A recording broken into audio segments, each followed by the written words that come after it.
died since I jumped in? I don't know. Okay. I don't remember. Stream No, is you- live. Carried Music him. sounds are working. Cameras are messed up, but that's Brad's fault. And then I'm just kidding. I'm just giving him a hard time. It's fine. It took 2 hours, but I would say it was. If you see on the stream, you'll see Liz's. Wow, that looks tasty.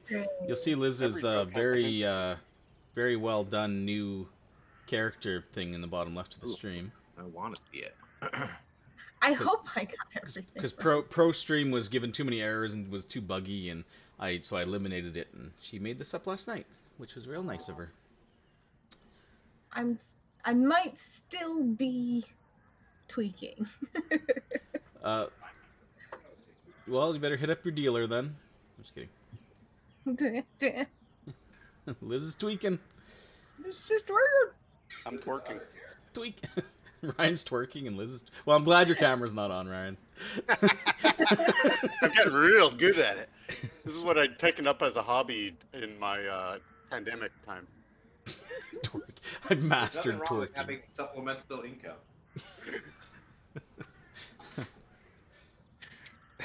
Oh, God. Things people wish they didn't know. No. Professional twerker. Twerk, twerk. Making it twerk. Okay, well, are we ready to begin, or? Mm-hmm. Okay. Yeah. I just wasn't sure if.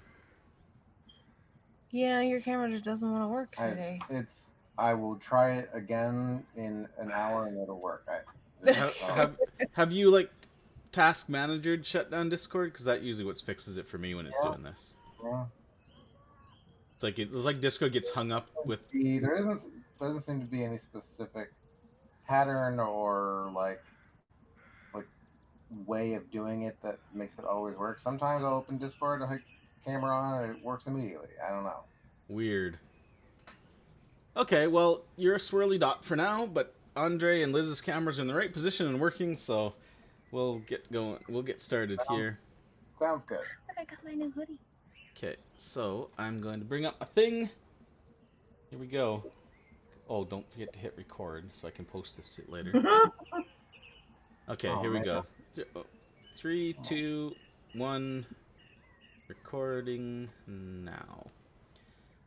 Hello and welcome to Magic Mythal Tomb of Annihilation, our 5th edition Dungeons & Dragons campaign, episode 30. We live stream our games nearly every Sunday night starting at 4 p.m. Pacific time here on Twitch, and you can catch up on our weekly sessions as well as on YouTube. There's a link below on my profile for that. Follow us, turn on your notifications, and you'll see when we go live and never miss an episode. My name is Corey, also Pinwarp2 here on Twitch. I will be running the game as Dungeon Master. And I am joined by my players, Andre, who's playing Aelin, the Aesmar Monk, Liz, who's playing Archie, Aesmar Wizard, Brad, who's playing Baz, Loxodon Fighter, Ryan, who's playing Blackwind, Half-Orc Ranger, and absent today, but John, who plays Jonah, Gnome Artificer. Alright, with that out of the way, we'll jump into the recap, which I actually prepared in advance for this time. So I'm not just like, what did we do? Last time on Magic Mythal. The last few weeks have been eventful, to say the least. Having accomplished a successful expedition along the River Soshinstar to Mbala, on the edge of the Aldani Basin, you returned to the Jewel of Chalt, Port Nanzaru. While relieved to be back in the comfortable, bustling trade city, the mood has shifted. With the arrival of a legion of soldiers from the Order of the Gilded Eye, the local people have been protesting in the streets, angry at the arrival of so many foreign powers looking to exploit their land, which they fought so hard to liberate from the Amnian influences that had oppressed them for decades. Not helping matters was the instigating efforts of a sect of traditionalist terrorists known as the Jaws of Sokola, who are riling up the local populace and who have staged attacks within the city. In addition, a sinister organization in the underbelly of the city known as the 12 was causing problems, bringing crime, necromancy, illicit smuggling, and other vile acts into the city, seemingly allied with forces from outside the city, including the Yanti.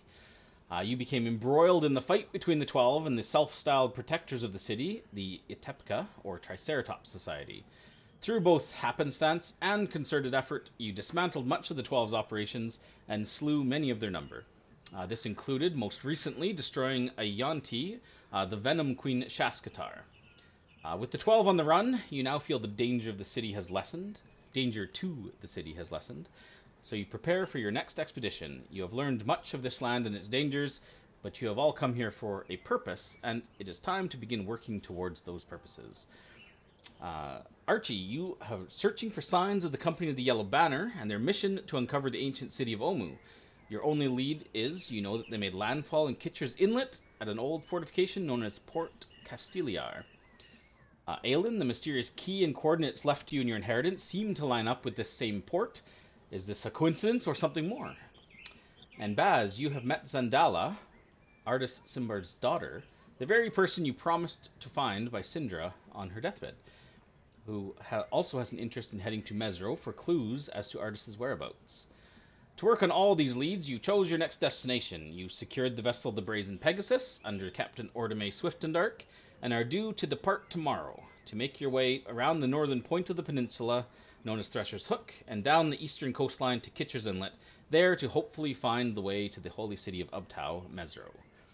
But that is for tomorrow and future days ahead. For today, this afternoon, you find yourself being introduced to a high-ranking member of the Utepka Society, the Harbor Master and half-gold dragon known as Zindar, who wishes to speak with you before you depart. And that's where we find ourselves, in the well-appointed office in the Harbor Ward, on a bluff overlooking the Royal Docks.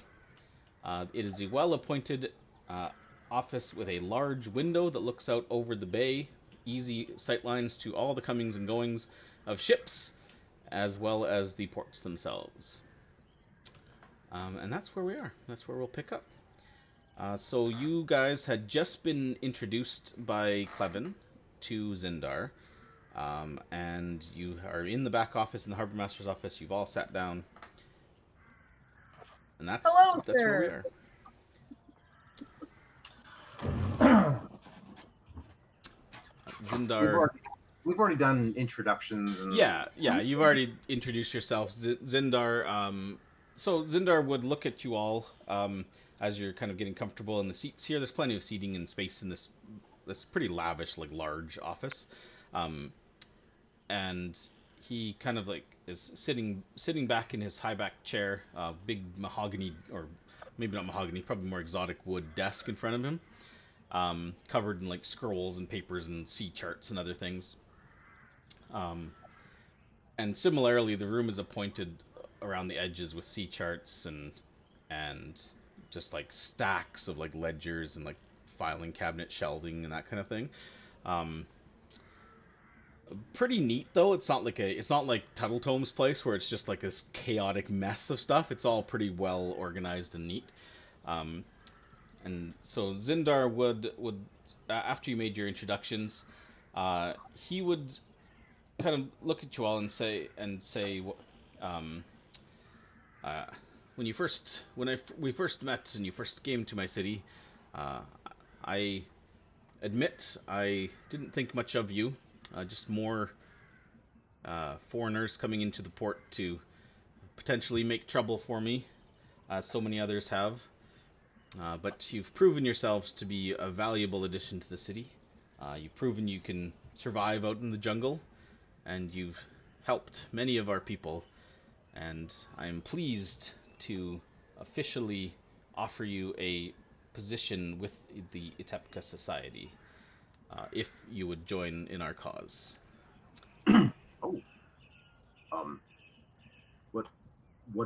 What exactly would that entail? He's like, what? Questions? You're not going to accept this honor? No, I'm just kidding. Get out of my office. How dare you? Respectfully, we're worried about our freedom under... No, he smiles and he says, well, much as you have been operating, the Utepka is a informal organization of allied, like-minded people. Our primary mission, if you will, is to ensure the safety of the port and the Chalton people. You may or may not be aware of the history of our society, but we were formed when the city was still under Amnian influence several decades ago. We allied with the merchant princes and helped to liberate the city from the Amnians, drove them out. This was about a decade ago now, going on. Since then, the Golden Council was established, and we have kind of split from the merchant princes. We don't wish to rule or direct the city or its populace, simply to ensure that those who do live here respect the safety and prosperity of the city. This includes the merchant princes themselves, as well as any others who may come into the city. Those such as, the Flaming Fist, the Gilded Eye, and of course threats from outside the city is our primary concern.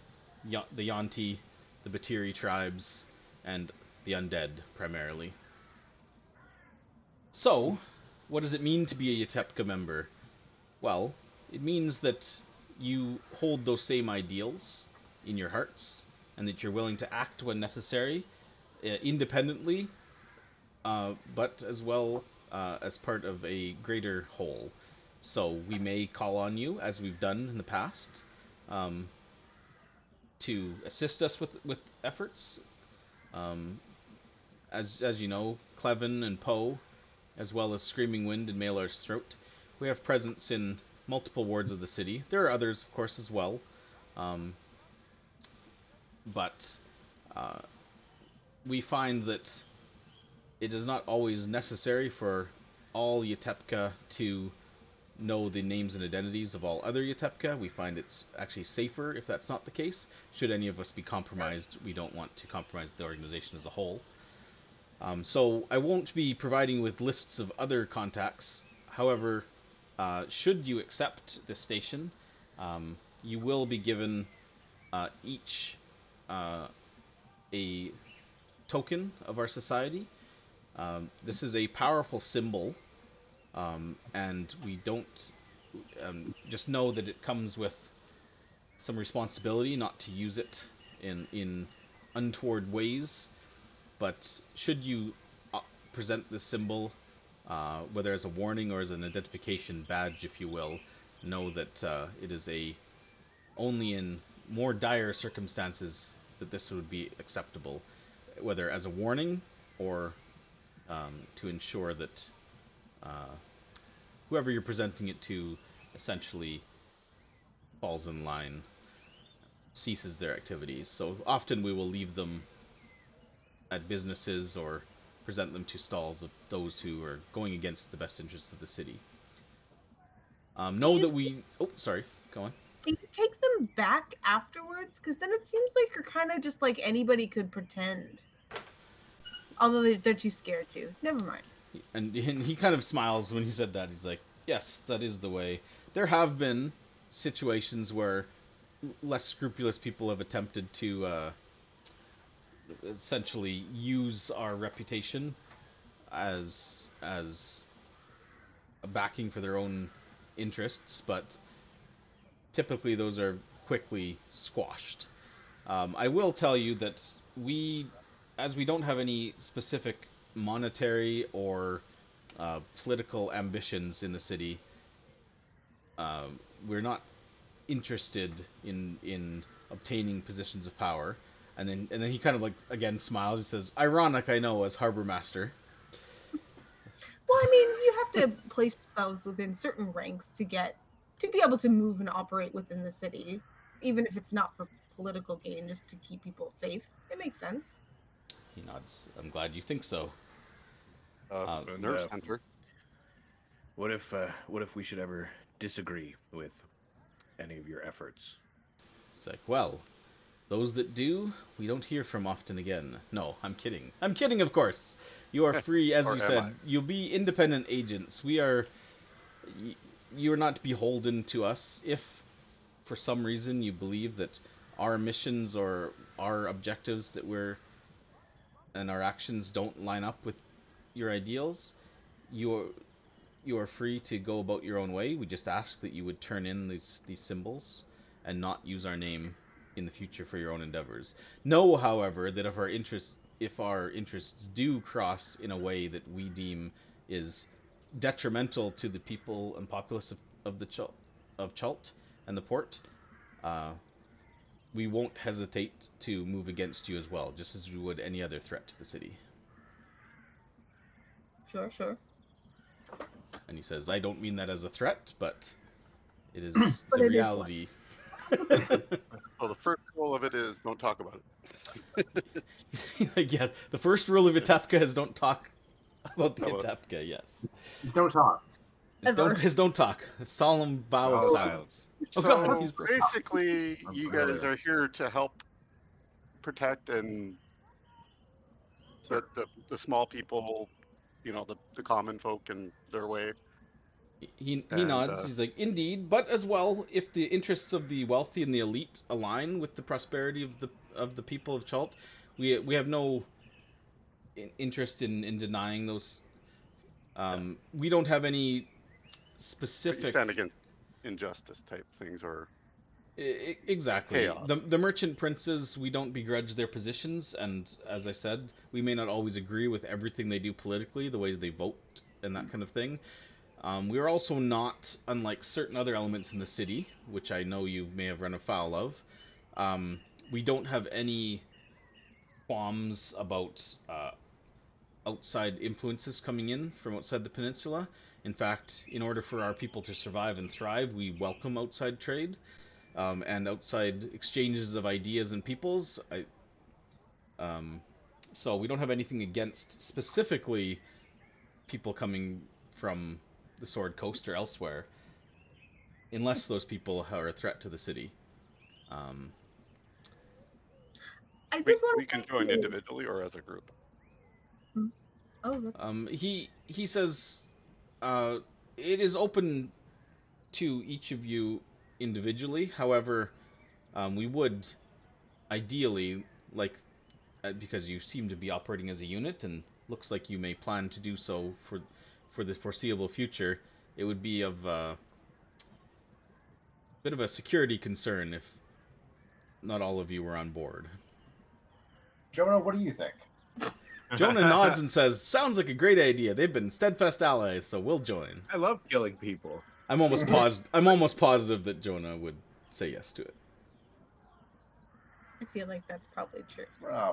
I mean, Blackman is actually he likes the whole ideals of it, and Seems you know, it just kind of goes with his nature and how he looks at things too. Okay. Blackwind's. Archie would look over at her brother just to kind of gauge his. I mean, when in Jolt, right?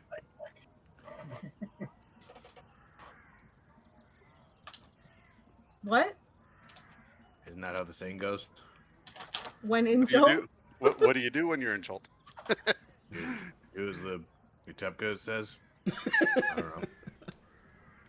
I mean, yeah, I don't see a downside to it. If we have to leave, we can leave. I mean, we've been, whether it's beneficial or not, we've been working with you guys since we, with you, the organization started. There's probably people in the city that think we are part of the Utepka society already, so.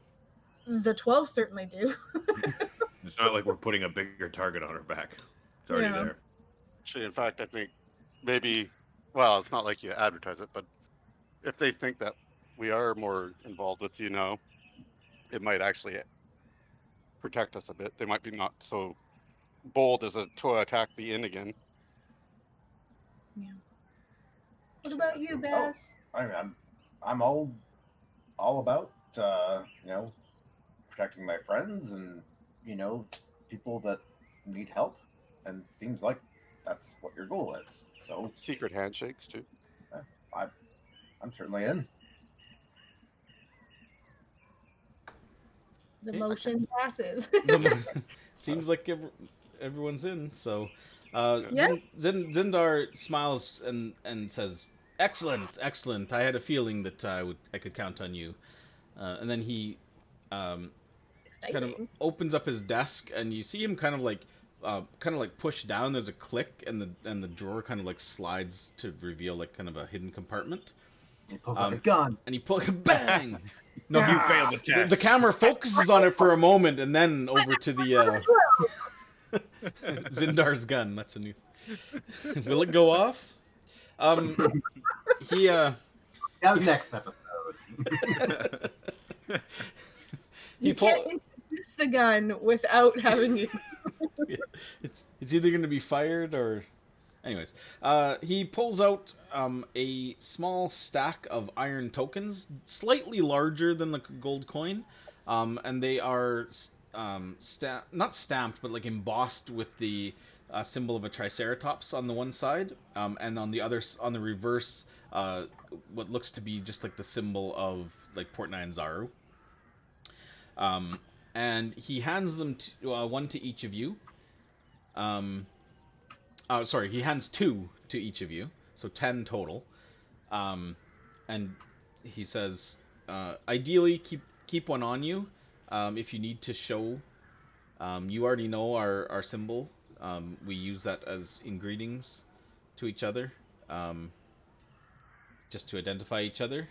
Just be careful who you show that to, and ensure that that you are careful if you're going to use these tokens to your advantage in the city. A word of caution: while we're not directly working with any longer the merchant princes, we do attempt to stay out of their business as best as possible.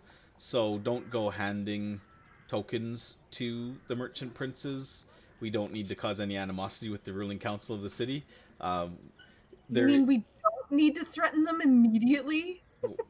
Like, well, let's just say it would cause some undue hardship for our activities in the city should the reigning authority not want us here. Sure. As it is right now, and he's like, now that you've accepted this, I do have one other thing that I wanted to talk with you about. I won't call it a mission, but as I know that you're heading out tomorrow on the Pegasus. Mm-hmm. But if How do you know that? I'm the harbor master and a leader of the Utepka. He Seems fishy to me. how could you possibly know what? We haven't told anybody. Yeah, but he says that he does want you to know a few things that you may not be aware of, and then Clevin can inform you on any of the other kind of concerns we may have when in regard to the factions in the city, if you will.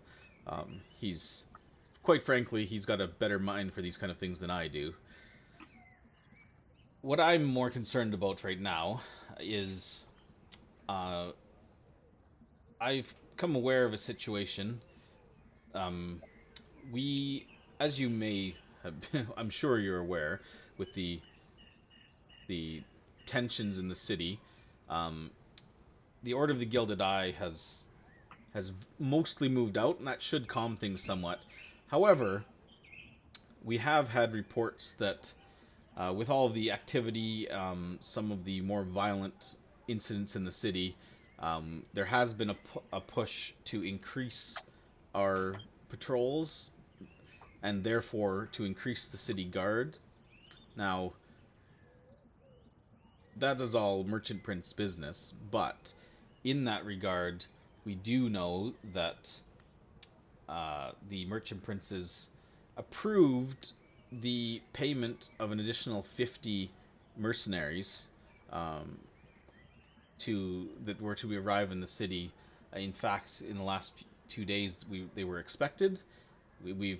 Reports have come in, however, that it seems this ship was attacked and sunk in the bay. and all signs point to a pirate attack. Oh. Only a few souls survived to tell the tale. It seems, though, that we have our pirates have always been a thing, and they've always been a nuisance. But this is the first time they've directly attacked and sunk a essentially one of the city's ships. Merchants are hit frequently, more for their gold, but not usually sunk, not as violently. So we believe that perhaps this may have been politically motivated. We don't know who is behind it, but regardless, now that the 12's operations have been somewhat routed in the city, our main concern right now, given this attack, it seems, is the pirate problem. To that end, I have posted notices, and I have had some other adventurers take us up on it, but no one has been successful yet. But I have posted a bounty, and just because you're a member of the society doesn't mean that you can't reap the rewards of these type of bounties as well. But should you have the opportunity and the means to look into this pirate problem, know that I would definitely be appreciative of anything you could do. And so he will tell you. I was gonna say, does he have any leads on where one would start? He would tell you that he knows that there are 3 primary pirate captains that have formed a compact or syndicate of sorts, a truce amongst themselves, that are causing the most problems, and so those are who he's put the bounty on. The 3 ships are known as the Dragon Fang, the Emerald Eye, and the Sturge. The merchant princes have partially backed the bounty, so this isn't coming out of Utepka funds. But there is a bounty of 2,000 gold pieces for each pirate ship that is captured and brought back to the port. An additional bonus 500 gold pieces for the capture of the pirate captain themselves of those ships. But that's not necessary. They'd like the ships themselves both to replace their own fleet that's been suffering at their hands. But the captains they'd like to bring them to justice as a public show of authority and force to any other would-be pirates. So they'd like to actually have them be able to put them on trial alive if possible. But proof of death would be fine as well.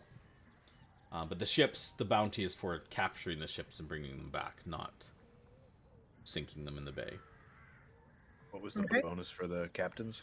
500 gold pieces for each pirate captain, 2,000 for each pirate ship. So the bounty would only be paid by the merchant princes if those conditions are met. As a member of the Utepka, if it comes down to capturing the ship or sinking it and killing the pirates, I assume Jonah would probably object to that, but Zindar is not opposed to he just wants the pirate problem eliminated. The bounty is just a bonus for bringing them back, the ships back, or the captains back intact. I think Jonah would appreciate that there's an option to not kill. So he does know through their sources who the captains are of each of the ships. Okay. So the first ship is the Dragon Fang.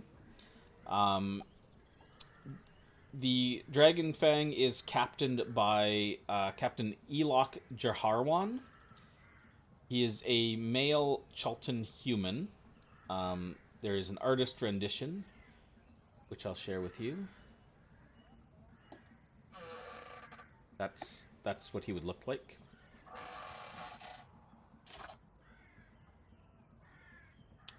He captains the Dragon Fang.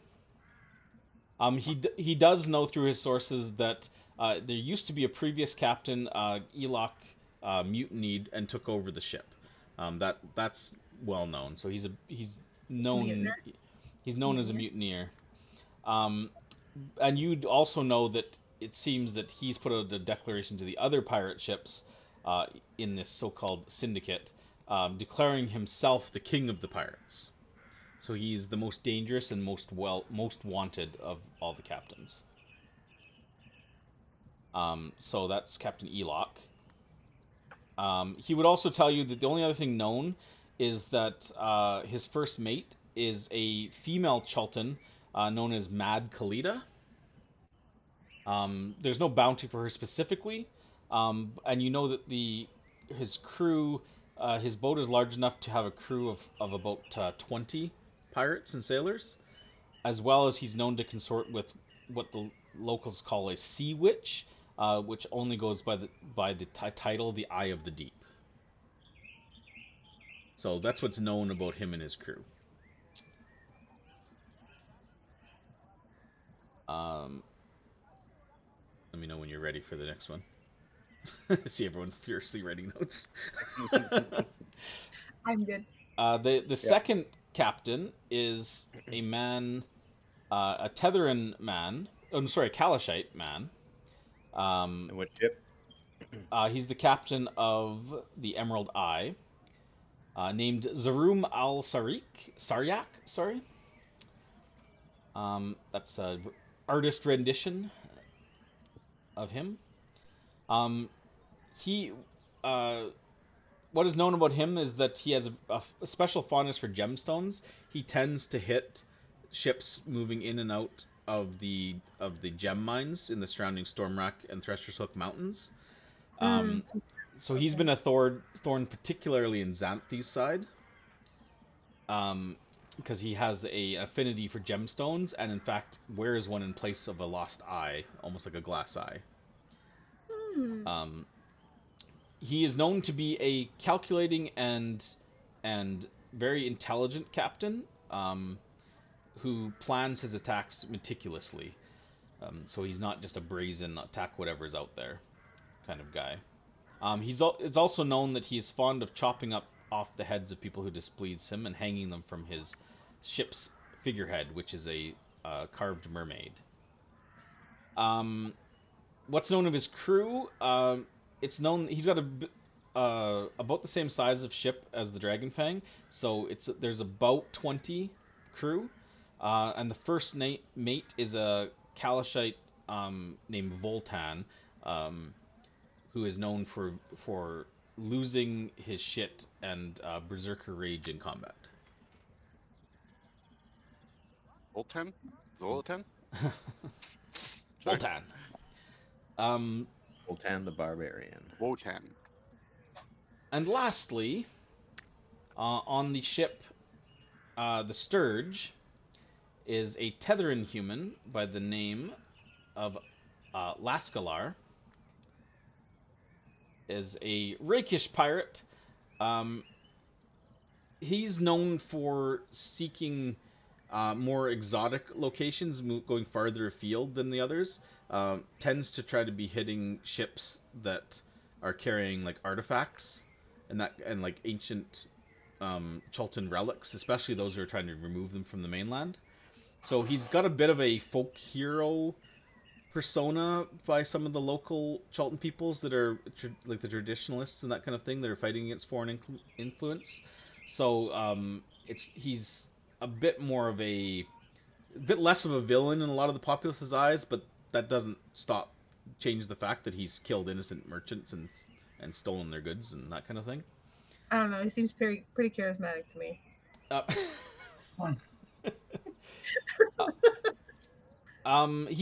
He's known to have a bit of a smaller crew, only about 12 on his crew, a faster boat, the Sturge is. Known for very quick hit and run tactics, usually on days where the mist is heavy on the ocean. And his crew, the only other thing known is his first mate is a half-orc that used to fight in the gladiatorial arena here in Chult. His name is Heel, like Heel. And there's also known that there is an Aluskan priest of Umberley that may have ties to with the Sokola worshippers, named Kaldos Hellingscorn.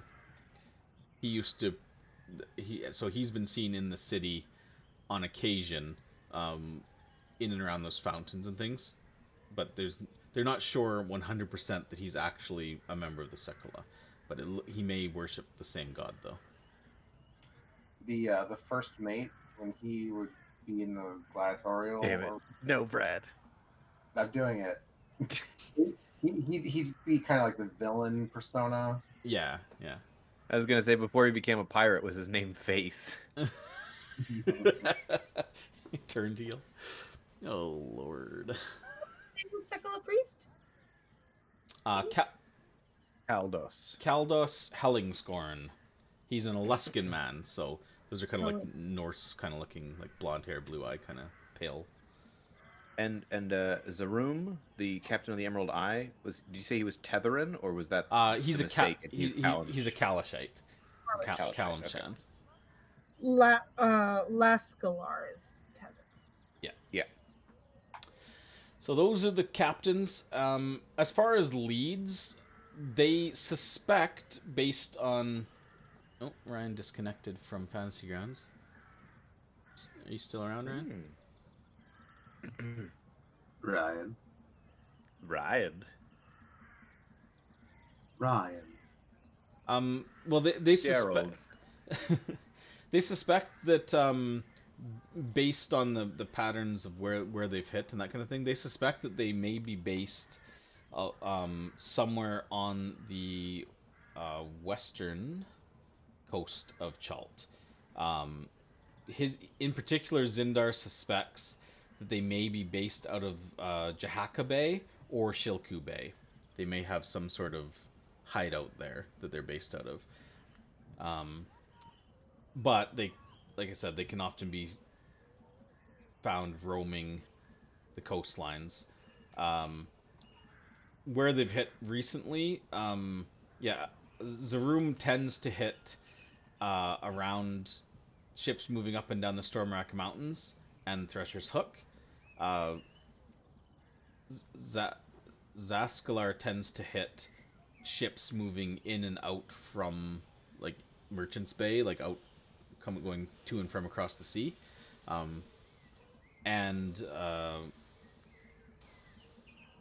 The first guy, which I can't remember his name, Elok, he's hit all over the coastlines, all the way from like Refuge Bay and Kitcher's Inlet all the way around to Merchant's Bay, so he kind of ranges far and wide. So if you're looking for them out in the wild, you'll know what to look for. He would describe, like, in general, like the ships and their figureheads and that kind of thing, so you could identify them, because they're well known. But if you're looking to hit them where they call home, he would suggest starting with the Jahaka Bay as the most likely spot that they may be based out of. He does know, being the harbor master, he knows a bit about the coastlines, and Jahaka Bay is known to accumulate heavy mists and be difficult to navigate the shorelines. So it's very possible that, ships can pass each other on the ocean without even knowing. So it would be an ideal location if you've got a hidden place to like hide pirate ships. Be difficult to find, but that's what he suggests. So he would leave you with that. Do with it as you will. It's not urgent, and obviously it would be easier if you had a ship of your own. Otherwise, you'd have to rely on other ships to kind of move you about. But that's an area of opportunity that Zindar is interested in pursuing next. The pirates are? Yeah. So if you were looking to do something for the Utepka, like that's what unless they find something else to link to, and they'll keep looking at it, and they're going to, some other link to like Tomoa-chan and the remaining members of the 12, but until they resurface or some lead comes out of that, they don't really have they're pretty confident that you've dismantled their operations in the city itself. So, Gotcha. and they'll keep vigilant, looking for that kind of thing. Yeah, and so that's basically what Zindar wanted to say. He gave you the tokens, so unless you guys have any other further questions for him, he is the harbor master, so he is pretty busy. But he thanks you again for all of your assistance so far, and wishes you luck in your future endeavors and your expeditions, and hopefully things go well for you, and it's a fruitful relationship. Indeed. Thank you very much. It's these tokens are very, very cool. Yeah, we're happy to help, and half the time we probably didn't even realize we were helping. So Yeah. All right. It's nice to know that we're not hated by everybody. Yeah. Yeah. All right. Do you have any other questions or anything else for him for now, or? Would he, like, when he mentions like where they've sort of hit and stuff, would he be able to just like, would he show me on the maps and stuff just so we have a... Yeah, he would give you a general idea. Yeah, so Archie would be able to, like, because you've got a pretty good map of the coastlines of Chult. You know, so yeah, he would mark on your map. I don't need to mark them. I'll just say Archie knows, but Yeah. He would show you the general areas where they tend to congregate, and Jahaka Bay. I mean, that's marked on your map. You can see it. So. Okay. Does he have any other tips for going out on boats? Just a warning. Other than the pirates, of course, there is all. Just keep in mind the dragon turtle Aramag. Right. He's sorry. Yeah, he would basically just say that typically if you're confronted by it, and I mean, he leaves it at your discretion how you want to deal with that interaction, but he does know that Aramag typically is pretty true to his word in that as long as he gets tribute, which most of the time from the reports he's heard from merchants coming and going is about 100 gold, is enough to prevent any dangerous altercation with the beast. Mm-hmm. But he'll leave that up to you. There's no mandate to do it, and it's relatively rare that an encounter would happen with Aramag. He doesn't hit every ship going in and out, but Sure. Well, I was going to ask that. Does he tend to hit the ships coming in more than going out, or is it kind of an equal? Seems relatively random. Essentially, when Aramag is grouchy or just wants to increase whatever treasure he's accumulated, he'll. Aramag got an Aramag. See, now that's a dragon horde you need to find. So other than that, yeah, I mean, those are the two main threats on the ocean. Of course, there are all sorts of beasts and things that are out there, and I'm sure there's dangers. Of course, he would mention that to be careful of the storms. The Stormrack Mountains shelter the bay pretty well, but on the western coast particularly, that's where a lot of the storms roll in from. Mm-hmm. But they're usually sheltered. The Mistcliffs and the Mistcliff Mountains and the Stormrack Mountains shelter most of that coming in, but be careful of inclement weather out that way. But at any time, a tropical storm could move in, so be aware. Don't get caught out in them if you can avoid it. Any captain worth their salt will be able to read the weathers and take shelter near the shores. Okay. All right. Well, Great. thanks, Thank you. boss.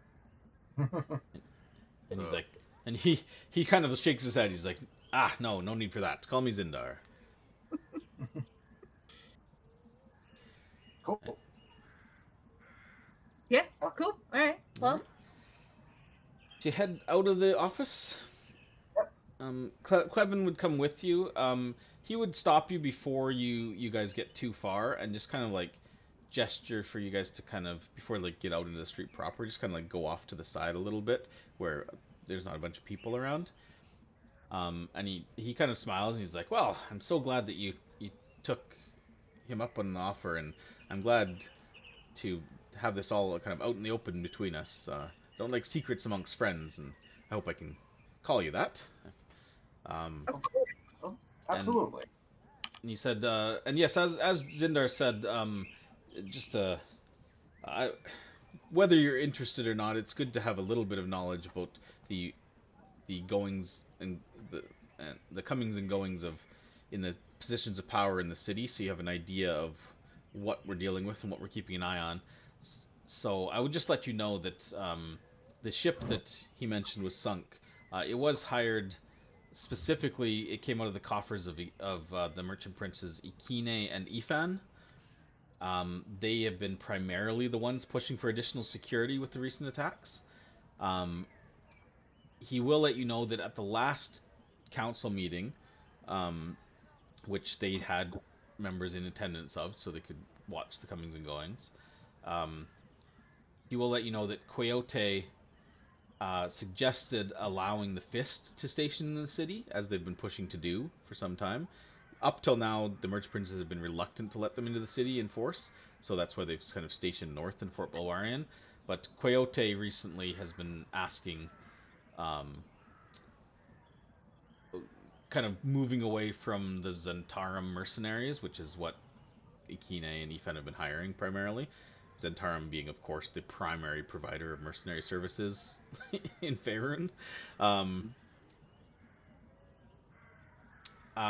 Essentially, Clevin will let you know that with the recent sinking of the ship and with the recent unrest in the city, he's worried a bit that Ikine and Ifan may side with Coyote. Jobal as well, during those talks, kind of seemed to be on board with the Fist as well. So that would give them a majority vote if the four of them were all swayed to vote in that direction. And the Utepka is very concerned with allowing the Fist in the city. They see it as a step that could cause many more problems, and they don't think the Utepka would be able to operate as well if the Fist had authority in the city. So he will just let you know that. As far as how the other merchant princes have stated their opinions on the issue, Wakanga has been against both the Zentarum and the Fist, kind of pushing him, and Xanthi have been pushing more towards increasing the local people, empowering themselves to train local militia and build their own forces. But keep in mind that the Merchant Princes have never been a military organization per se.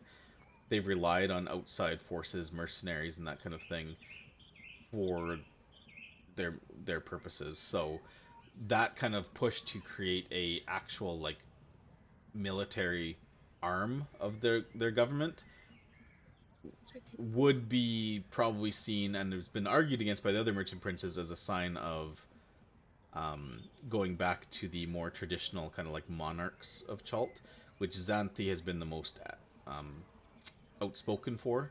She's a more old school, traditional kind of.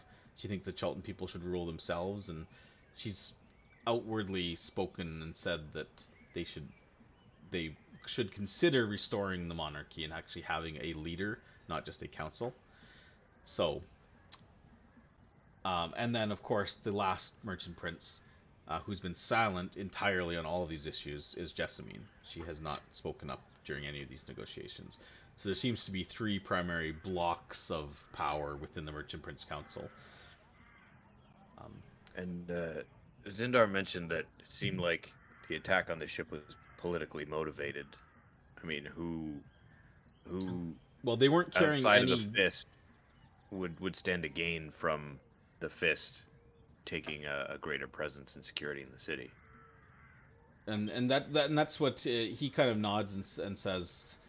That's kind of what we were thinking as well. Is, they weren't carrying... The pirates haven't been known to attack non-merchant vessels. They haven't made attacks to just... This seemed to just be an attack specifically designed to just sink the ship and kill those on board, not to just take cargo. Because there's no profit to be had in just sinking ships and killing them. stopping them, waylaying them, taking their stuff, and letting them go on their way so that they can bring more stuff in the future is far more profitable than just sinking everybody that comes into the bay, right? So that's why they assume it had to be political. Someone had to known what was on board. To attack a ship that had 50 trained mercenaries on board is not an easy thing either. So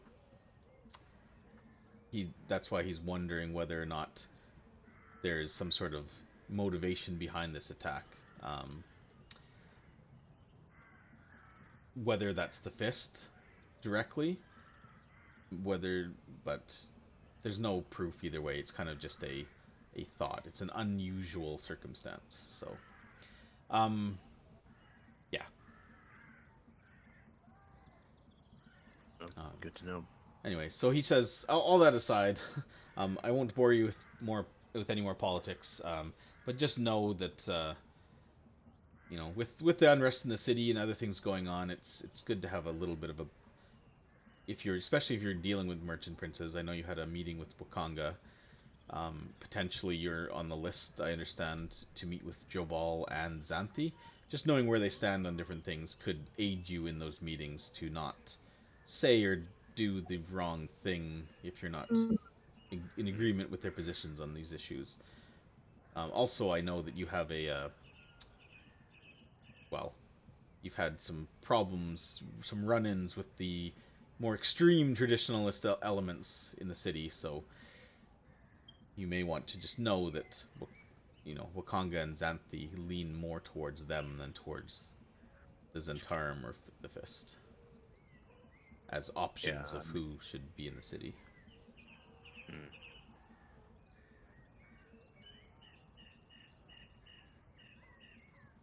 Yeah. Anyways, so Clevin says, well, I know you've got a lot to do. You're due to ship out tomorrow, so if there's anything else I can do for you in the meantime, just let me know. We'll keep an eye, of course, on that warehouse. Make sure nothing else comes through.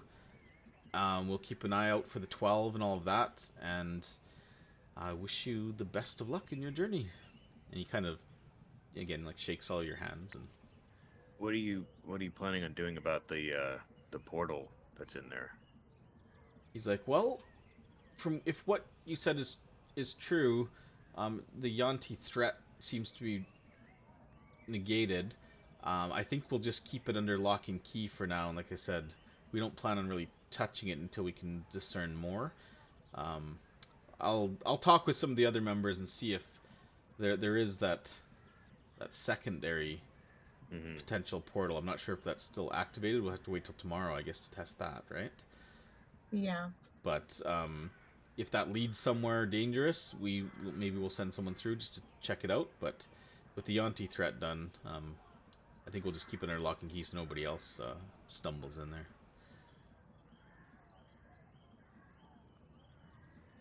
Sounds good. Plus, now you have another warehouse. Yeah, always handy. More place to store stuff. Yeah, I mean, you got to keep all those membership coins somewhere. Yeah, crates of coins. Hey, this is made out of tin. This is made out of chocolate. So Even better. yeah, so unless you guys have, again, if you have anything else to say to Clevin, speak now. Otherwise, he'll take his leave from you as well. Not that I can think so. Not that I can think of. Okay. Leaving the 6 of you, if you count Gerald. I can't remember if he came with you. Anyways, leaving you all in the harbor district. You paid for your ship, right? You stopped. Mhm. Yeah, you Yeah. did that last session. So I don't know if you have anything else you want to do today. It's probably mid to late afternoon now. Probably like close to 3 or 4. Tomorrow. Make Yeah. sure our Plan. supplies are topped up and Well, I you already did the supply thing. yeah. Yeah, we just passed through and it was like anything like basic you want to get, you can Oh. just get. But if there's something special. Yeah, I didn't. I guess I missed that. I definitely want to get specific things. Sure. Okay, if it's off the PH, you can just buy it. It's not. Okay. Yeah, it's food stuff. It's I want to look for, a lot of good ingredients for our trip. Especially knowing that Zendala is vegetarian, I'm looking for good quality, hearty mushrooms, things that are gonna keep for a while. Potatoes. Type Potatoes. things. Like the more like rudimentary kind of vegetables, I would just kind of get whatever normal quality stuff. But I would like to get some high quality, look for high quality ingredients, and hope that I can find some. But if not, I will just find a good amount of stuff that I want to be able to have the ingredients on hand to make a good meal. Like every night for like we're gonna be gone for what, 2 weeks? No, probably closer to like 1 week, 10 days, because Then- it's only it's only like a day and a half or something on the ship to get there, and then it's like 3 days in and out. Well, that's a good point. Are we still planning on stopping at Fort Balwarian, or are we just bypassing it now since Zendala has a charter? I don't think we need to stop there unless the only other reason why would have been to maybe if that druid was there potentially, but we do have somebody else that wants to go that seems to be handy against the undead as well, or has a talent for dealing with them somewhat. Yeah. So I guess that's another good point is do we hire a guide? Or if Narissa's coming, do we kind of we'll have Narissa and Narissa doesn't have Narissa and Zendala. Neither of them have any sort of skills as a guide or knowledge of the area. No, I know. I'm just So- saying, do we think that numbers is enough, or do we want a guide? I mean, that will be handy once we're going inland. the druid himself has he's driven to find out about the undead. So True. My problem with the druid is that we don't know if he's there. we don't know.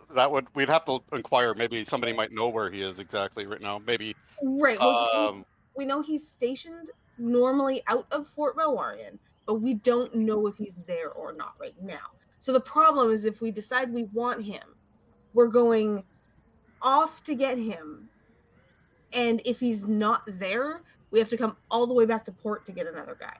That's the only thing about the druid is it could put us back 3 days of just to try to find him. Well, I honestly only would want to grab him, like, because he's specifically on his write-up is like, so his knowledge on the undead and dealing with them as a druid because of his Sure, I'm not against like it. but It's kind of a risk to go for right now. If he were here and was available, yeah, he'd be the perfect choice. But because he's not here and we don't know for a fact where he is, it is a risk. Yeah. So it's probably smarter to go with a second choice that we know is here and is available. if what they said was true, how the undead are everywhere, I don't know about going in without people that are prepared against the undead. Well, so we feel like Narissa would be good in a fight against the undead, right? So and Zendala was and Zendala. So I feel like having from a combat sort of perspective, I think we're probably okay. It's that now it's just a matter of not getting lost, knowing in the where we're jungle. going. Like I said, I'm on board with the idea of taking the druid if they were here. I'm not arguing against that. So from what we know, we don't know any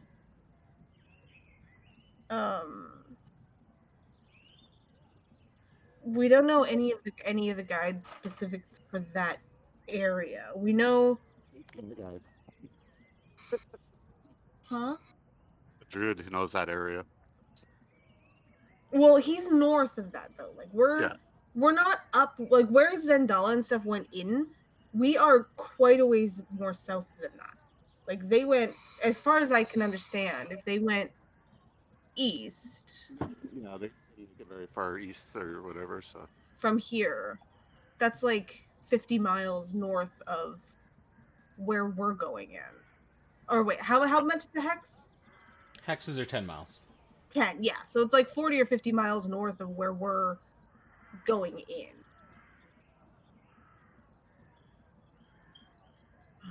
you say what we saw was on the outer edge of the undead area, and some of those groups of undead were very large. Right. Undead's not really a concern. We have that covered now. We're talking about Just someone a to help guide us through the jungle. Yeah. So, of what you know about who's kind of specialized in what areas, Azaka, me? Azaka is specialized in the northeastern quadrant, if you will, of Chult. That's specifically her area of expertise. That includes down the Tariki River in that area, but that doesn't. Like basically, that northeastern is where she knows well. The rest of it, like if you went down towards like Mbala, she doesn't have that expertise. But you would know that based because you've spoken with her actually. Mhm. So Azaka is one that would know the general area. Iku, not really. She's more. She's more western. She's more western. Yeah. Ferrul and Gondola are no longer an option, although that was also their area. It was northeast. Northeast. But they're no longer an option. Hugh is like more like southwest. So that's his same with Musharib. He's more southwest. He knows the area around like Harakmar and like that Shilku and that kind of stuff. That's where he's taken expeditions in for the most part. Kawasha, yes, he's northeast as well. That's the druid guy. You've never met or spoken with him, so you don't know anything about his personality or you don't really know much about him other than that he's stationed out of Port Belwarian and what he was listed there in that handout. River Mist Flask of Wine, you're not sure, and I don't believe they're an option right now because they're out with a different expedition. You guys knew that. There's Salida, that's not her area of expertise, although you do know her well and have worked with her before. And then there is potentially one more guide that you're not sure who it is that works out of Fort Belwarian. But his notice wasn't on the Harbor Master board. You just heard about him through, I think, Salida at one point. But she didn't.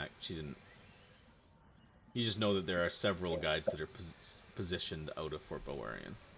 Yeah, that makes sense, because that would be where the Flaming Fist is constantly sending expeditions out of.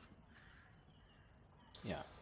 So of the people who have experience in that area, it's Kawasha and Azaka, essentially, are the two guides. Azaka is out of port of the port here, and Kawasha's out of the fort.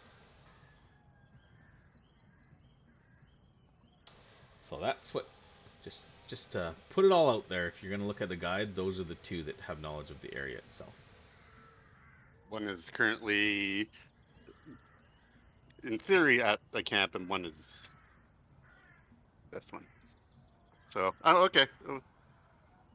I mean, I'm not too worried about getting lost, but it is nice knowing what we're approaching, though, beforehand.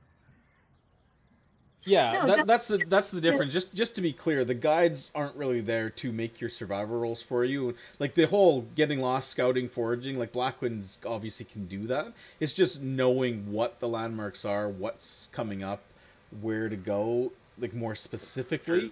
You can still make your way in, but you just won't know what you're heading towards, right? Like you can still survive. It's not about survival in the wilderness that the guides provide. It's more about just knowing where things are. And you can't get that from a survival roll. You could go in there and survive, but you may not know where you're going without the knowledge. If she's here, we could approach her. I would think it would be a good idea. At least she's here, like you guys are saying. Mm-hmm. You do know that Azaka tends to hang out around that bridge that connects the Colosseum. You've seen her there a couple times when you were walking by.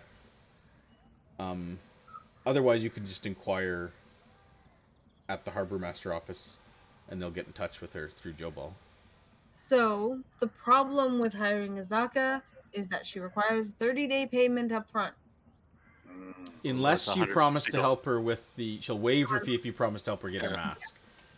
Regain, which is, so her quote unquote quest is down the Chiriki River,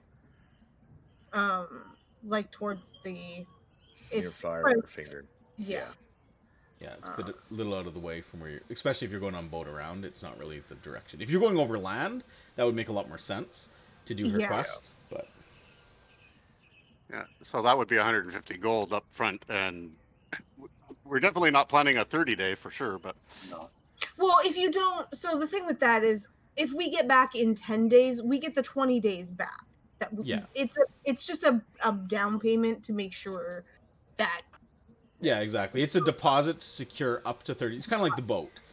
yeah. It's like you pay, you got 10 days. Well, it's a little different because the boat is like, that's the minimum. yeah, Yeah. You pay that no matter what. But for her, yeah, we pay the 130. It gets held at the bank. We don't actually pay it to her. It gets Yeah. held at the bank. And then we come back and she's like, okay, it was 10 days. So then the bank, splits it back properly. She gets her 10 Exactly. days worth, get whatever is left. Well, Get. that's not too bad then. Yeah. I mean, all things considered. It just Yeah. ties up 150 gold of your funds for now. Yeah, Yeah. but I mean, if we're out on a boat, it doesn't really matter. Yeah, I've got 50 in the bank right now myself anyway. So, I knew it. I knew you had 50. I was doing math with Andre earlier. I'm like, how much is left? You have 50 in the bank. I knew it. Sorry, Karen. Well, no, that's Archie has 50 personal, and then she's got 50 expedition. So there's technically 100. I've been putting some away too. We can cover it, no problem. I got 46 in the bank, and Because amongst other things. I mentioned the in the bank amounts because they're not on us anyway. We lose nothing by using them as the deposit because it's just sitting in the bank anyway. So I guess if we do take roughly 10 days and we don't do her quest, it'll end up being 50 gold for her services, roughly. Okay. Across the party. So it's about 10 gold. Is that like 10 I think gold? we should do it. Yeah, why don't we go to the bridge, see if she's there, and chat her up, see if she's down to be hired. Okay. And then if we can't find her, then we can go to Felt Barbarian and look into the Druid. Why don't you guys go do that while I go to the bazaar? Sure. And I'm gonna get some food. One last question is there anything we want me to like look into before we go, like research wise? Because this will be the last kind of step of the library. Because I could go and do that while you guys talk to the guide as well if we thought there was anything. Is there anything else you can maybe find out about those night hags or whatever that are haunting us? I think finding out anything about that situation might be a good thing. Maybe. Do we think there'd be Maybe books on? There might be like can't hurt to look. like what's it called when it's not real but it's like a story that persists. Fiction?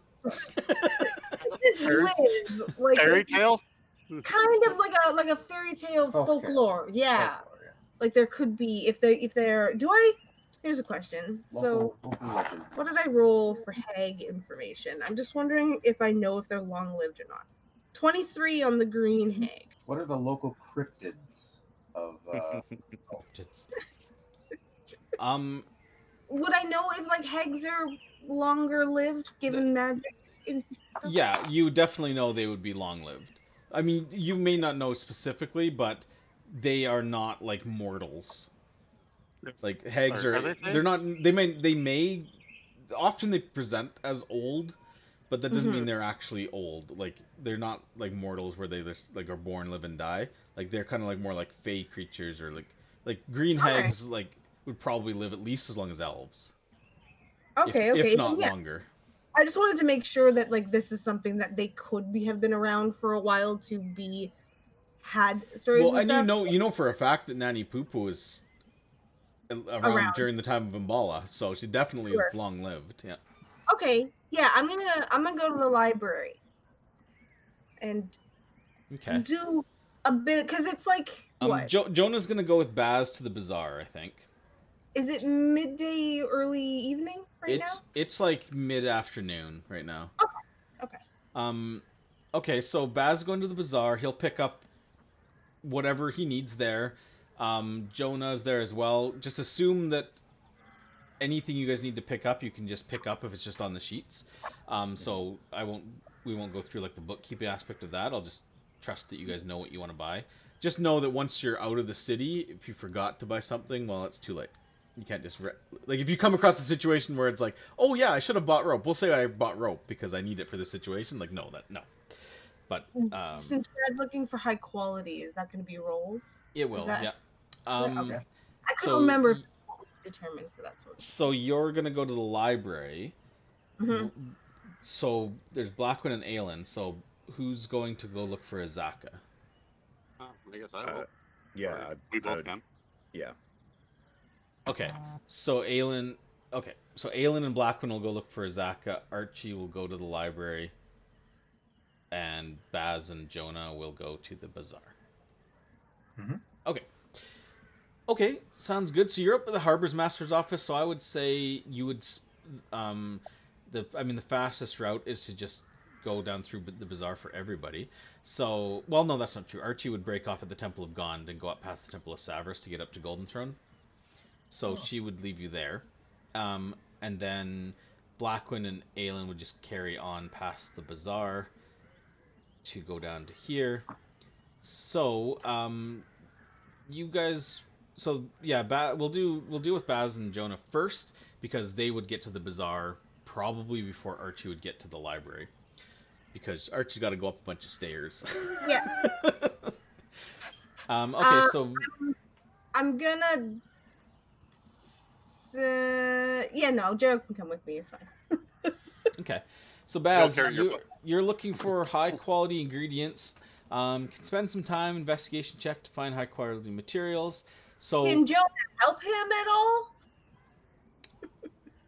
yeah, why not? Yeah, I was gonna ask Jonah, like, okay, I'm gonna be Keep a lookout for this.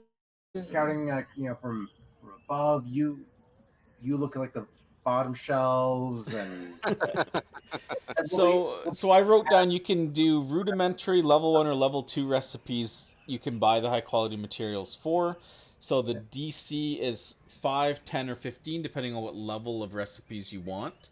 And the money is 1, 5, or 10 gold. That's enough for a single craft. Those are the dollar values. So it's a single roll to find. So a 15 is enough to get up to level 2. So good roll. So it's just a matter of how much do you want to buy. Now level 2 stuffs are 10 gold per craft per meal. Level 1s are 5 gold per meal, and rudimentaries are like 1 gold per meal for high quality materials. So you can decide how much gold you want to spend, and that will equal how many times you can craft a meal out of them, if that makes sense. Sure. I will get 4 meals worth. Of what levels? 4 meals of... So So you're spending 40 gold. Yeah. Okay. Now, could he break that up? Like, if he buys all of them at the top level, could he break one of those 10 Sure. golds into Yeah, fives? it's just the gold value worth of material. Yeah, so you could buy like level 2 stuffs and then break it up into like level 1 meals. Sure, I'd allow that. Why not? Makes it a little easier. Then he doesn't have to be like. Because to be fair, like if it's high enough quality for a level 2, it's high enough quality for a level 1. You know what I mean? It's not like they're different. It's so far all of the recipes that I've wanted to make that are nice, even with no mechanical benefits, have been level 2. Yeah, which makes sense because level 3 and up is where you start getting like the really advanced stuff. 40 gold worth of level 2 ingredients. Okay. Excellent. So that'll, it'll take you a while. Between that and any other mundane shopping you'd be doing, you'd probably spend a few hours in the bazaar, probably until like early evening. I assume you guys are meeting back at the tavern once this is all done. Yeah. Yeah, it's a good plan. Speaking of which, you guys need to pay for tonight's. Your inn hasn't been paid Archie for. already did. Did I you do did. that last She session? paid for one more day. Yeah. Oh, I okay. paid for one more night last session. Okay, cool. When I stayed behind, I paid yeah. for it. Okay, I couldn't remember, so I just had it on the calendar that tonight wasn't. I meant to make a note because I thought it was just that you just missed it, that it was. Yeah. But I did. Okay, so you guys spend some time at the bazaar. That's fine. Archie, you would make it to the library. So let's do you next, and then Blackwind. By the time that, because you got to go a little bit further, so you're walking down to meet Azaka, We'll find and her Aelin anyway. as well. Blackwind and Aelin are walking down there. Archie, you arrive at the library. You can spend the money to go in if you like. I would like to do that. Okay, and what would you like to research? You have 2 hours. 4 hours total before because it closes at 8. I think we determined, Yeah. right? Okay. So okay, it's gonna be a couple of things. So I'm gonna start with looking into exactly what Blackwind suggested. Fairy tales, folklore, anything like that surrounding like what I could be considered to be like a hag coven sort of thing. Sure. So yeah, just like sorting through, looking for notations or stories Okay. on. You have advantage because you have the assistance of a librarian, so you can make an investigation check with advantage. Okay. So yeah, I'll do this for the first hour. See if I find anything. Okay.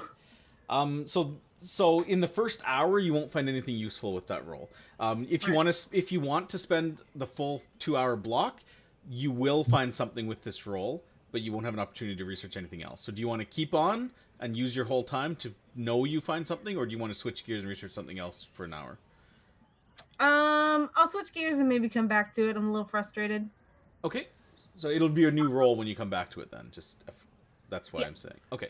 So the first hour essentially is fruitless. It's difficult. You don't have names for these creatures. You don't have much to go off of it but vague descriptions from other people's dreams. Well, I mean, the one you saw is a bit more vivid.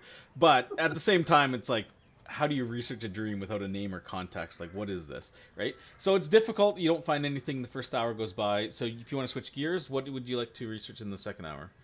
I would like to research the location of and in general the holy city that we are Mezro. Sure. You looking up Mezro? Sure. Yeah. Give me an investigation check with advantage.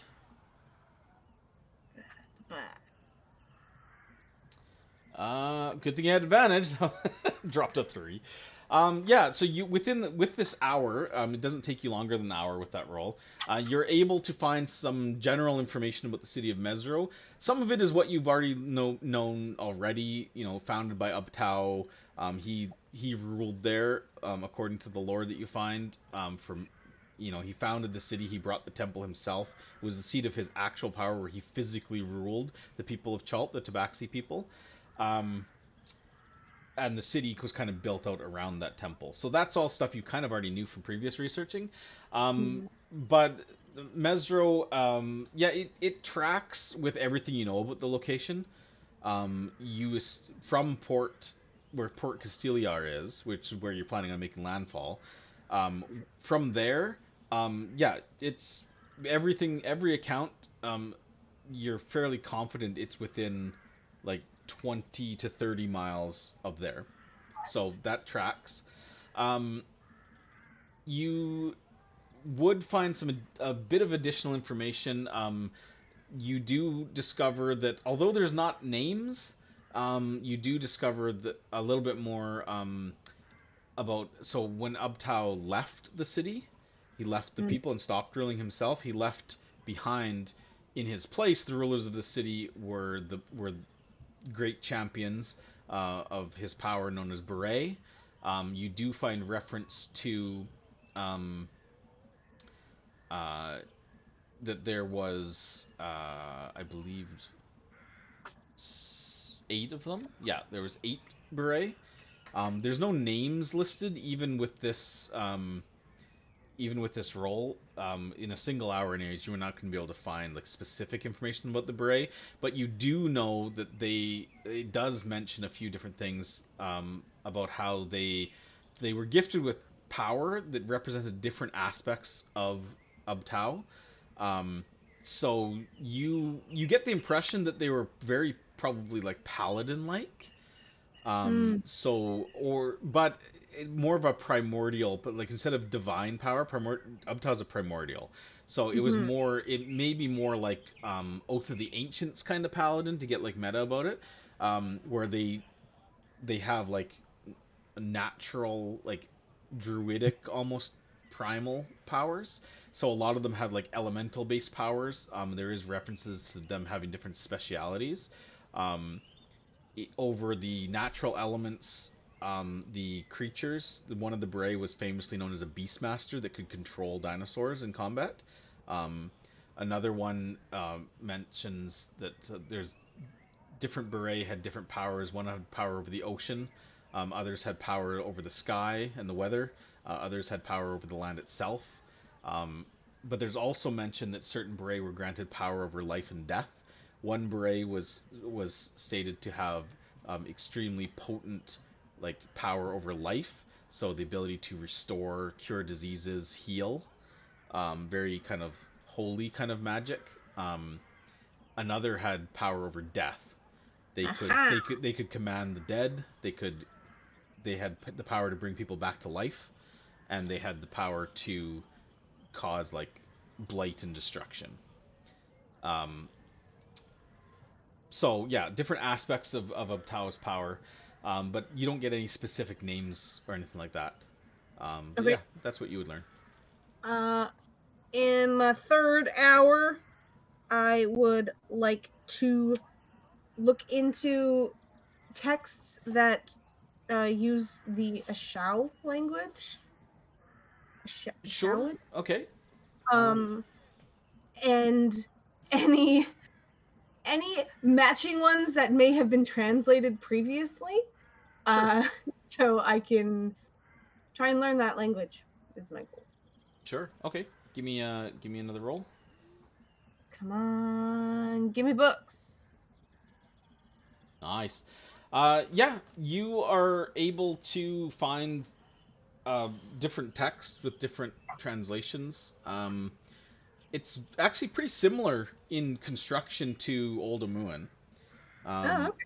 Similar, but unique as well. Like it's definitely you. Just because you understood one doesn't mean you can understand another. But knowing Old Amuan makes it far easier for you to pick up on the Ashaudan language. It's a much more flowery language. So it's kind of like I don't know how you would. It's kind of like speaking Common versus speaking Elven. Like one of them is quite a bit more convoluted, Yeah. like very flowery and like kind of like a poetic, almost like musical language. Is how Ashaudan. You find it a lot more, I guess, pleasing to read, if that makes sense. The Old Amuan is very kind of like rough almost, like it's not a pleasant language, and it's kind of like jagged lines. It uses the primordial alphabet, right? Mhm. Whereas the old Shaodan has a very similar kind of like syntax and everything to it, but it is more kind of flowery and seems to flow a lot better. So yeah, you spend your time. I would say this would take you the 2 hours, um, to get Okay. to to get enough of an understanding that you think that you could, and making notes and everything.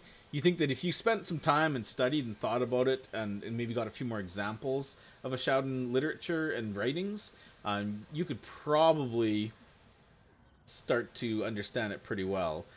If you wanted to use that last language spot from your linguist feat to take Ashaudan, you could do that. Cool. That is my goal. Yeah, Thanks. excellent. All right. Um, I will also, as a note on my way home, given that it is late. Never mind. I can't do that. Never mind. I didn't prepare it. okay. Um, Blackwind, while these people are shopping and researching, and Aelin, you guys make your way south out of the Grand Souk. You find yourselves passing around through the fish market, and up the stairs leading towards the Bank and Coliseum. Luckily, if you do decide to secure services. The bank is right here to do that, so how convenient. You make your way through that big archway and up the stairs. You find yourself in the early evening, basically probably around 4:30, 5 o'clock. You find yourself at the top of the stairs. Good view of the harbor here and the Colosseum to your right and the Hall of Gold to your left. And you can look from up here. You can see out past the Red Bazaar and into the Tricky Anchorage as well. And yeah, there's people bustling about. The Colosseum's still not open, but it looks to you like they may be making preparations. Like there was some restoration going on, scaffolding and stuff, because there was those explosions and stuff. It looks like it's potentially, the roadblocks are kind of gone. People are milling about, moving out and past there, so the crime scenes essentially are gone.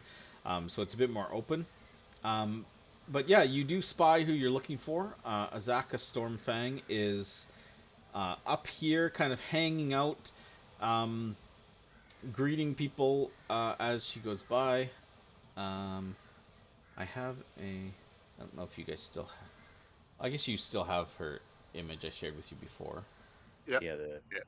Yeah. Sure do. So she's a tall Chalton woman. She's like 6'2", so she's tall.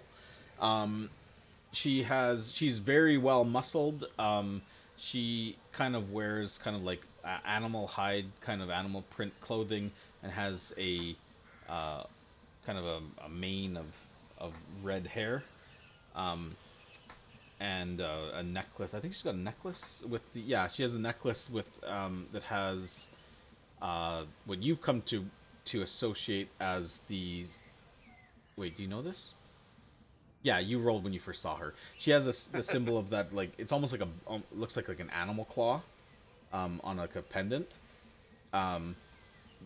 You would know. I can't remember if Blackwood knows this as well, but either way, you guys would know that that's the symbol of Malar, the Beast Lord.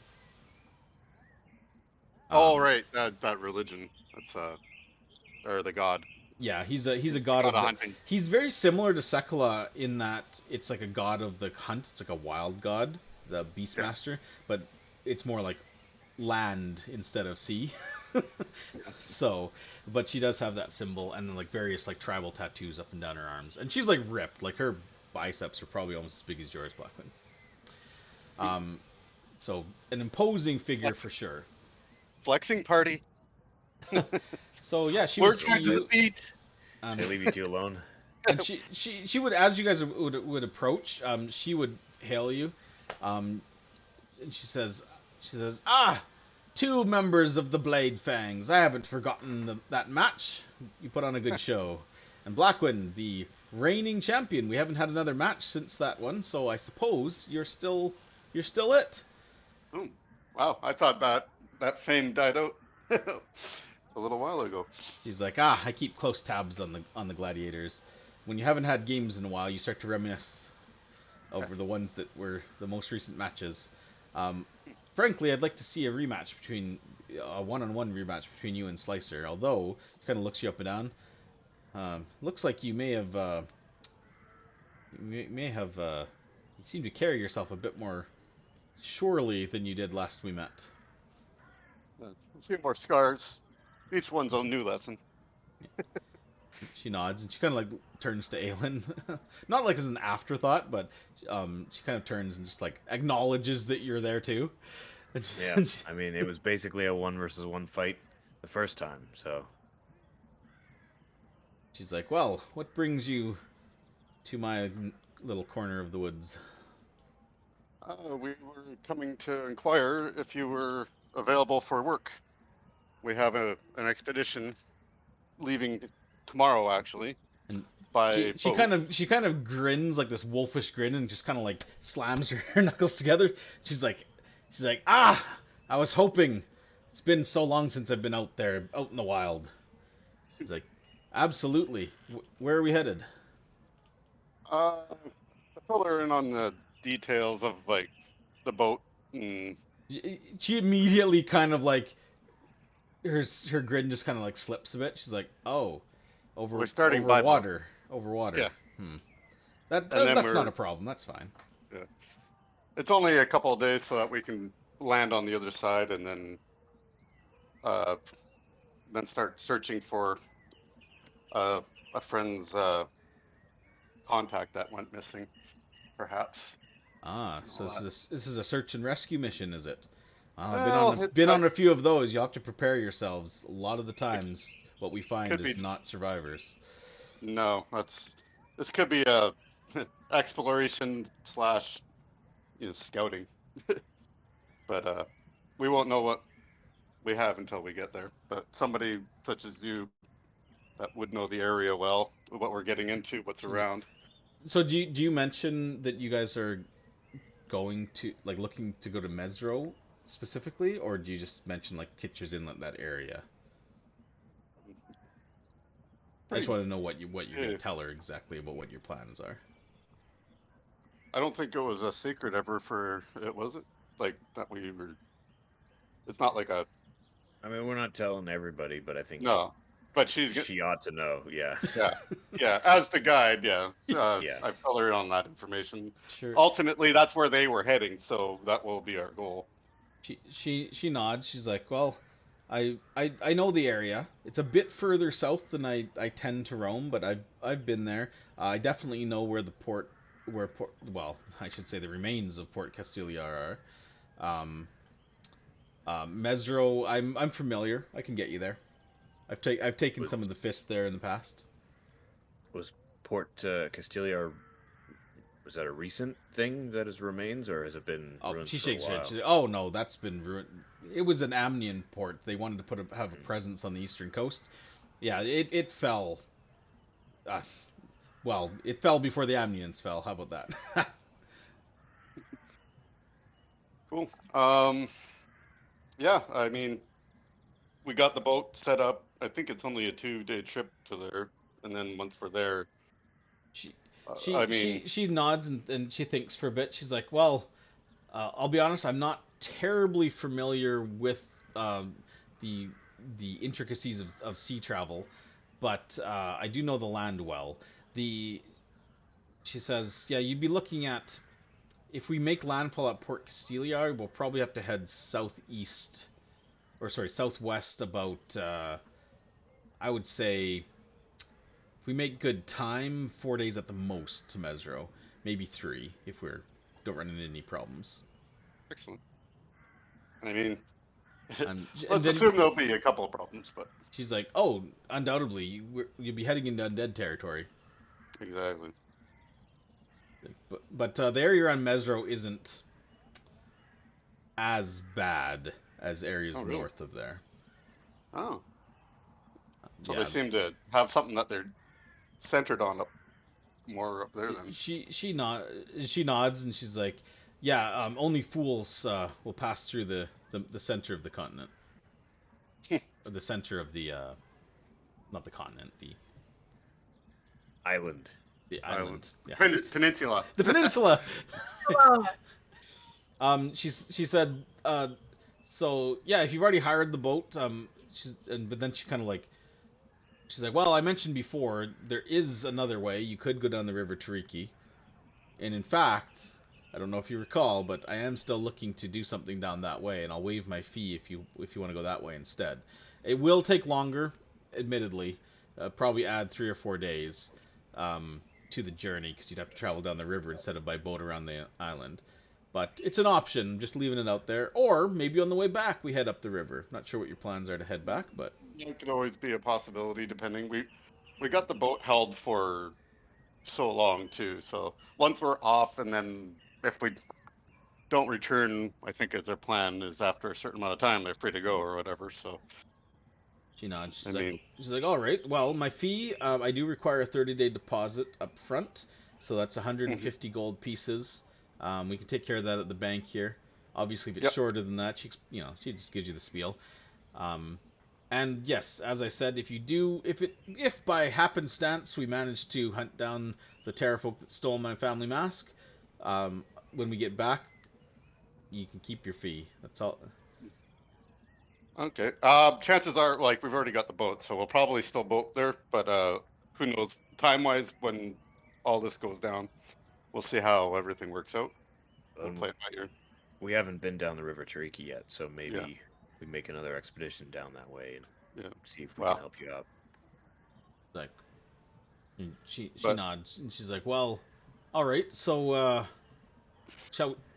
we'll head to the bank. You can fill me in on the specifics when we're leaving, that kind of thing. Yep. Yeah. She's like, great. And as she starts walking that way, like with you guys. She says, oh, and in case you're wondering, you don't need to worry about some of these guides. You know, they hide behind the tree when trouble comes out. She's like, nah, I can take care of myself, and you don't You gotta have to worry look. about me. You look like you could swing a mean maul of a weapon. And she's like, oh, and just so you know, I'm not eating like porridge and stew. It's red meat for dinner. I'll hunt it if you can't. We usually, we scavenge what we can find, but we also have our emergency rations. But Oh, we have a pretty We- accomplished cook with us too. Yeah. I make you some nice meals. Like, liking the sound of this already. The best I've ever had. except for that one soup, no, my mouth, no. God, don't remind us as your tongue just kind of like tingles. Ooh. Hey, No, he made a numbing agent for medicine, though. yeah, so she'll go with you to the bank and take care of that. So whoever's taking care of that, I got 46 in the bank, I've got 180 in the bank. I can cover all of it. just so it's on one thing. Sure. Yeah. oh yeah, yeah, that's fine. Andre. Okay. I can only see my image, so it's fine. It's not. Okay. I'm just gonna make a note under my gold, 150 GP in bank set aside. Or Yeah, because you don't actually have to do anything right now because you're not actually Yeah. paying her right away. so there's a little line under the gold that I just noticed that I can write stuff on. Yeah. I will note actually, since you brought up the map, just as a note for you guys, take a look at your player version of Chult. I've added. I'm not going to tell you every single one, but I've added a fair bit of extra pins of information you know through your research, through other maps like Needles Bones maps, other things, including where you've heard. Like I put for example, danger undead pin in the That's my location. Yeah. So if you want to, when you have time or you're just curious, look through and click on some of those because some of them actually have more than just a title. So if you click on them, you can read what you know about that areas, that kind of thing. Cool. So I realized I hadn't updated the actual pins on the map for quite a while, and you've learned a fair bit of stuff since like Mimbala and those days. So, yeah. So that's just an FYI. Okay. So yeah, she's not like us. She doesn't really have any questions for you. She's kind of just like, you're paying me. I know where we're going. I know when we're going. So, see you tomorrow down on the docks. Ready to go. Right. Yeah. All right. Alrighty. God, so is your expedition up to like 8 now? Jesus. Azaka's and Dala, potentially Narissa out Narissa. of Mezro. Okay, so you've secured a guide, you've picked up your stuffs, you paid for the boat, you've researched, you've got your food situation handled. One other thing would occur, and this would occur to Archie, because you're up at the hall, as you're leaving the library. That means So it is like 8 o'clock. So, but at this point, I would think that the rest of the party is back at the tavern.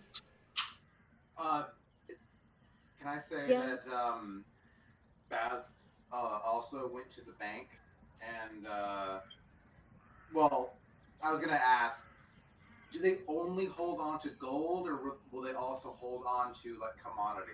they hold on to like items and stuff. 'Cause I want them to hold on to the adamantine ingots.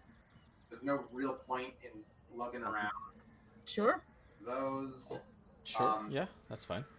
Same with the rare mason's tools that we found in Mbala. Mm-hmm. And then an amount of gold that I'll figure out. Sure. Okay. So easiest thing to do is on your character sheet, just create a like bank item that's not like turn the weight off on it, and just list those items with the weight off on your character sheet. So you just have a running list of what's in there that's not adding to your encumbrance. Yeah, totally. And I kind of figured that that's how I would do it, but I just wanted to confirm that we can store objects there. Yeah. You're having an account at the bank allows you to store valuables, including coin and objects, within reason. Like you can't store like 20 suits of armor. They might ask for a little bit more, but those kind of things. Ingots they're not that big. You can stack them up easy enough. Okay, sounds good. Yeah. So when you're exiting the library, Archie, you are in Golden Throne. They are kind of like wrapping up. There's not a lot of people around this late in the day. The merchant princes aren't taking petitions any longer this late in the evening. The shops are pretty much all closed up. The library is one of the later things that are open up there. So you're kind of out. You're not like you're still in Golden Throne. You're not like out on the street yet. But as and as I've described before, Golden Throne's like lobbies are pretty like fancy, like polished floors, like velvet couches and that kind of thing.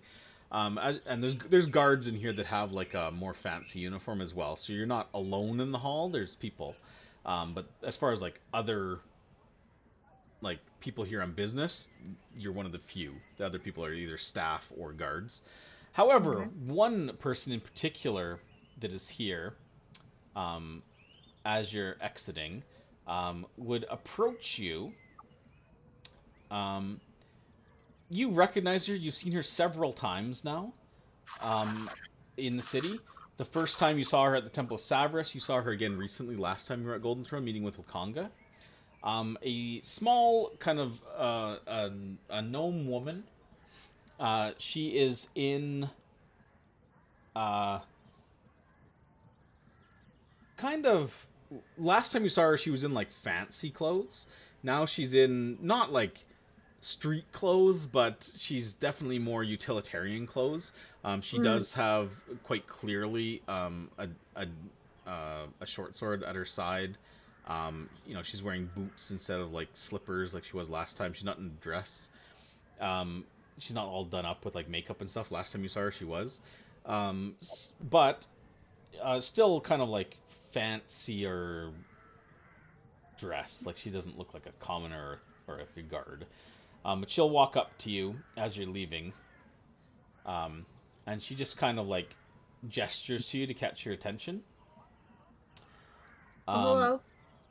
And she's kind of smiles at you and she says, "Ah, I was hoping I would catch you. I saw you last time you were, a few days ago when you were here, and I was hoping I'd have a chance to talk with you again.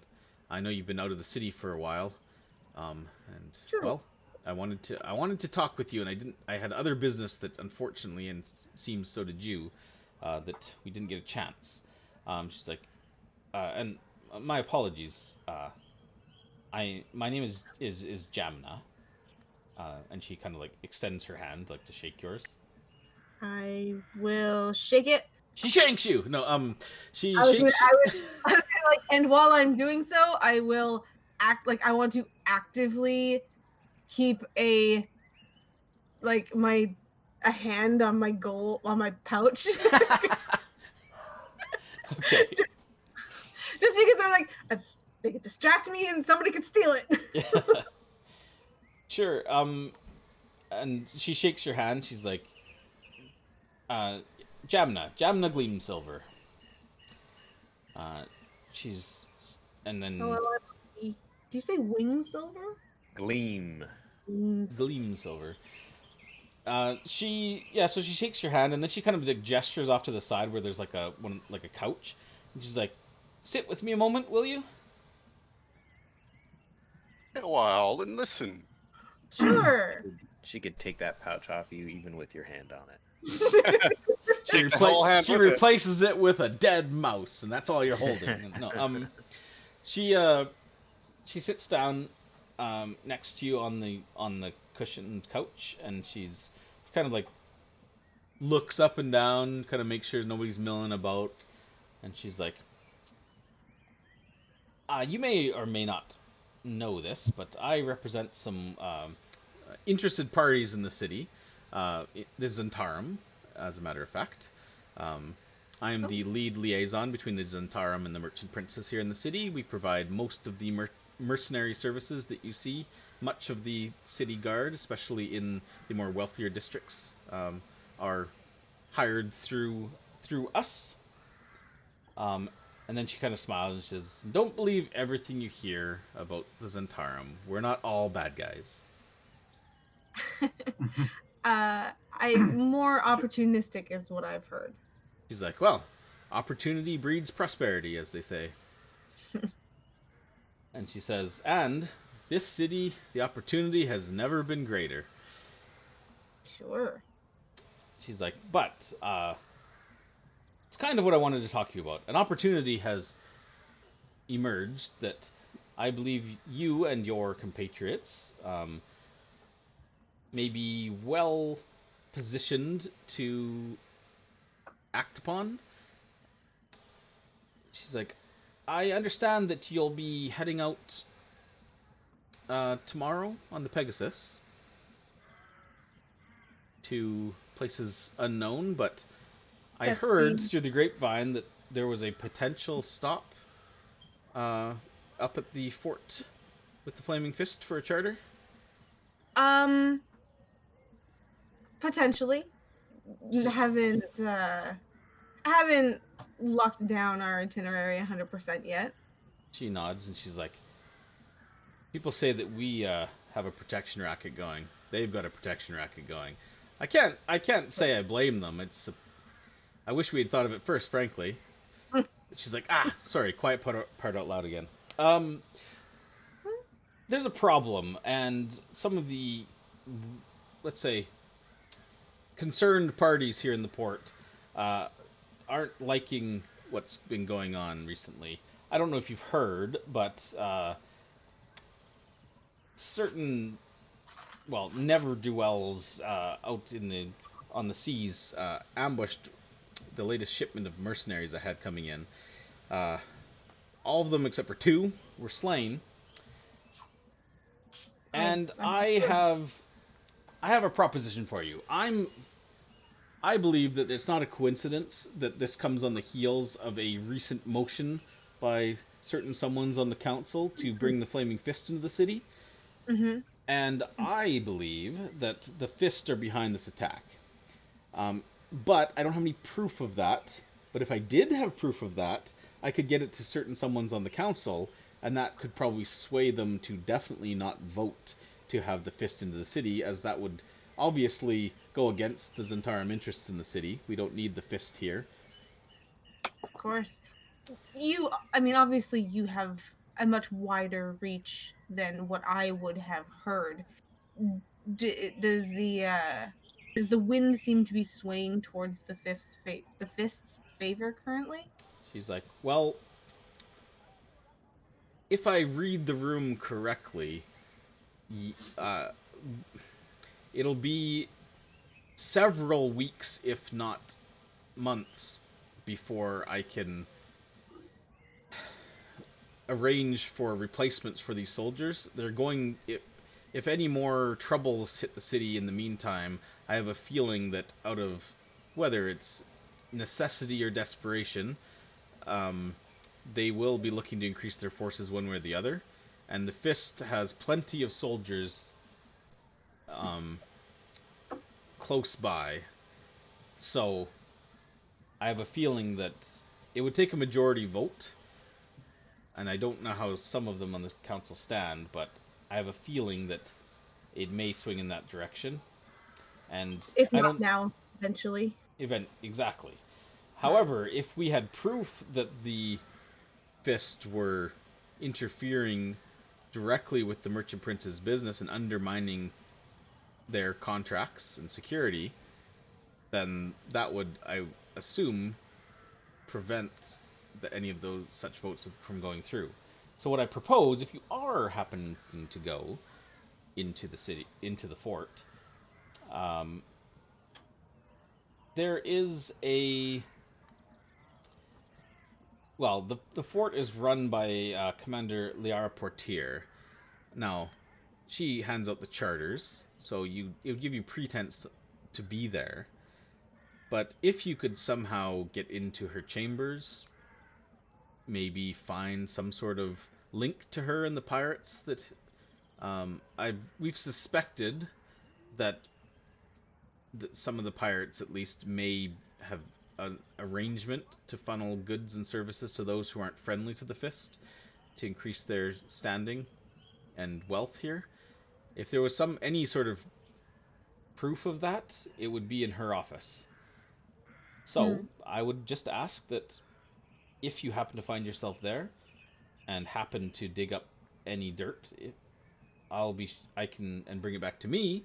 I'd be happy to bring it to the council and prevent, let's just say, unwanted shifts of power in the city. Sure. And Yeah. of course, you would be in the very good graces of, well, myself and my organization. Sure. Do people in the good graces of the Zentarum get paid for their work? And she smiles and she's like, it always comes down to coin. Absolutely. I'd be willing to pay you 1,500 gold pieces for the privilege. Now, obviously, you could do with that as you will, bring on whoever you want, but I would need some assurances that should you be caught, well, let's just say you're on your own, and I wouldn't be providing any sort of payment until the job is done. Oh, of course. Yeah, I just wanted to, make sure that if I'm going to risk my life for anything, that I'd get paid for it at the end of the day. And then she nods. She's like, absolutely, you got to look up for yourself. Now, Right. I would say that obviously this would have to be a very smooth operation. We don't want to kick the hornet's nest, as it were. So they can't know that you found anything. Frankly, if they discover once you're gone, well, that's fine. But if they discover you while you're in there, I don't know if that will go well for you. Liara is not a forgiving nor lenient taskmistress. From what I've heard, that tracks. Yeah, I mean, I can't give any assurances because, again, we're not actually sure if we're going to be stopping by. But, we could always use coin. So if we do, we'll keep it in mind. If that works for you. She nods. She's like, worked just fine for me. She's like, well, anyways, I'm sure you have other things to do. Expedition to prepare for. It is getting late after all. You want to be well rested before you head out. I'm sure we'll meet again. Maybe next time you're in the city. Yeah, I am sure we will see each other in passing. She nods, and then she stands up and kind of goes to walk away. And she turns back and she says, "By the way, nice job dealing with the 12." And then she turns and just walks away.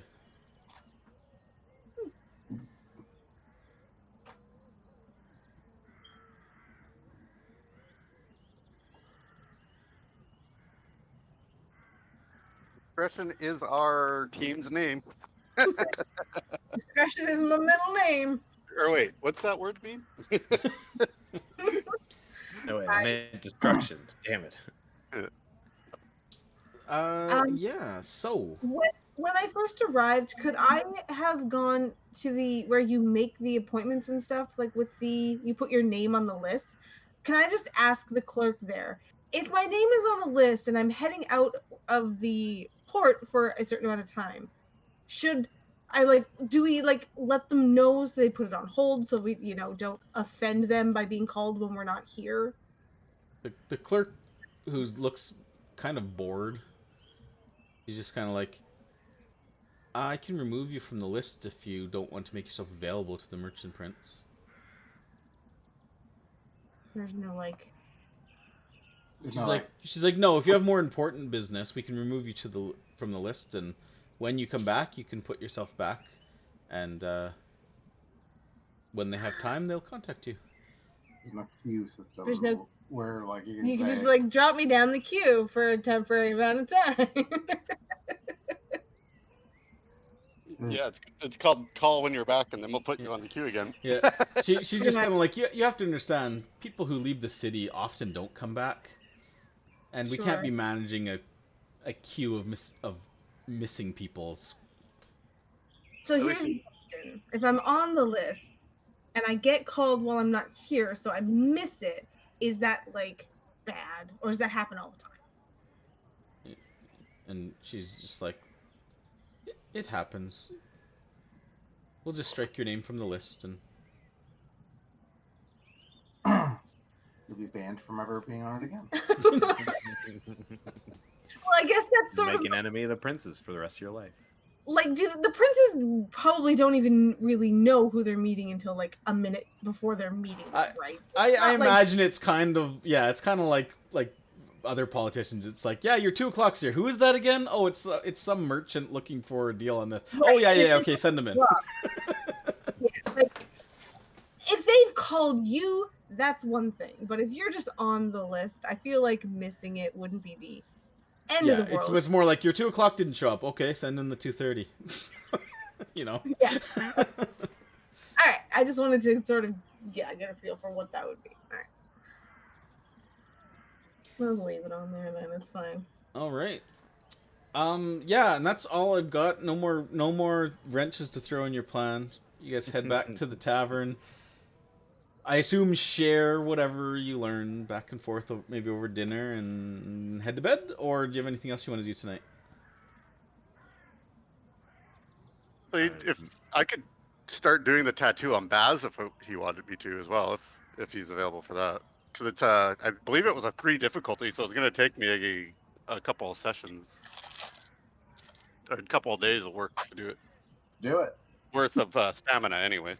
Yeah, there's So- two. There's two. Baz would explain. Yeah, there's a couple symbols that I'm kind of partial to at the moment. Eventually, I'd like to evolve them, but we've got to start somewhere. What do we start with? Fire. Fire. And it's this one that I drew right here. I considered it a medium tattoo because these things are going down your trunk, right? Yeah. Is what the idea was. Yeah. So I just figured call it medium, which is why it takes I think 6 or so stamina. So it's a couple of sessions basically that I have to do this. So do I have to roll each time? Outline, Each second day? person filling. Yeah, I can't remember. Someone help me out with this. So when a project takes more than 1 day's worth, do you roll just at the end, or do you roll at the beginning, or? That's a good question. I don't know. We've never done one that's taken more than a single. It just it doesn't, because you got material. Like I didn't see anything specific on it, but I might have just Yeah. glossed over I'm it. sure it's in the stamina section of the. Oh, what is this? And I don't want to upgrade Project Edge. Get requires out of more here. stamina than you could spend in 1 day. Then the project dictates the number of days required to complete it. The crafting action is only taken once at the end of the duration. Oh, okay. Okay, so yeah, okay, so we can say that you're beginning to work on it. We're not going to require a roll until you're actually at the point where you spent all the stamina needed. So how many I mean- staminas do you have? We have 4 now, is it? Yeah. We got 1 more, so yeah, I have more stamina now. That's good. So how many staminas did we say this is going to take? Just looking. I said it was a difficulty 3 tattoo. So as a the size is also what really determines it. So I got to find the Remember, medium. level and size are not correlated. Well, This is that whole thing we went over. Yeah. oh, right? yeah, right. So A while back. 3. So if we say medium Oh, it's stamina is 5 for a tier difficulty 3. 3, so it'd be 6. It's a 5 stamina. Wouldn't it be 6? And it says right here, tier 1 is 3, tier 2 is 4. Right, but Tier there's a three there's a is- mul- there's a multiplier though. No, yeah, Oh, tier. alright. You're looking at tier as in the level of Oh, level yeah, we right. are. Yeah, We're that's talking right. about crafting difficulty. Yeah, so if it's a 3, it's 1 per 3 multiplied by size. So yeah, we're gonna say this is gonna be for you a 6. 6. So, So it's gonna take like you have 1.5 4. days. Yeah, exactly. So you can start it now, and then the next time you have an opportunity to work on it, you can finish it, and then we'll make the roll to see how the whole thing turns out. So yeah, I'll put whatever I can because I know it's mostly through the night is all we got left in the day. So yeah, I could split it anyways, more or less, as close to half as I can. And it's all of that stamina and time for the full thing, not just a single rune, right? Because I'm the doing the whole the design. Yeah. the whole tattoo. Yeah. Right. So yeah. this will be just your basic. Like it's not going to be colored yet, probably. Like the outline, kind of. Yeah. Coloring it and infusing really cool effects will be another thing that I have to There's 5 craft up. symbols, and you have 6 stamina. It takes 1 stamina per single, and then per symbol, and then a finishing touch 1. Sure. So So after the first day, if you want to split it half and half, after the first, we'll say that tonight you can do the fire and stone. Then next time you get to work on it, you can do the rest of them and finish it off. Sounds good to me. So I just start part of each one. Jump all over the place. Yeah. I'll do the left side of the stone rune, and then the bottom of the fire rune, and then what are you doing, Blackwind? Don't interrupt my process. Yeah. I'll eventually get to it, finish it, and while I'm doing it, I've drawn the attention of a familiar that helps me now. Ooh, Just like I was gonna say either it would be a Chewinga maybe, or it's just a familiar, so it's not really one of them, or a flying monkey because of the flying monkey. Me raving about flying monkeys. I like the idea of the flying monkey. So anyways, it's a spirit that has taken interest in my skill, and he helps me as an assistant as I do it. So mixes your ink and keeps it from like drying out while you're doing stuff. Prepares it for me and throws poop at shit. Throw poop at shit? Wow. Throw shit at poop. Yeah. Seems a little bit redundant, but yeah. It keeps the mess condensed. Yeah. But anyways, so yeah, I don't know. During the process, I think it'll show up either this day or the next day when I finish it.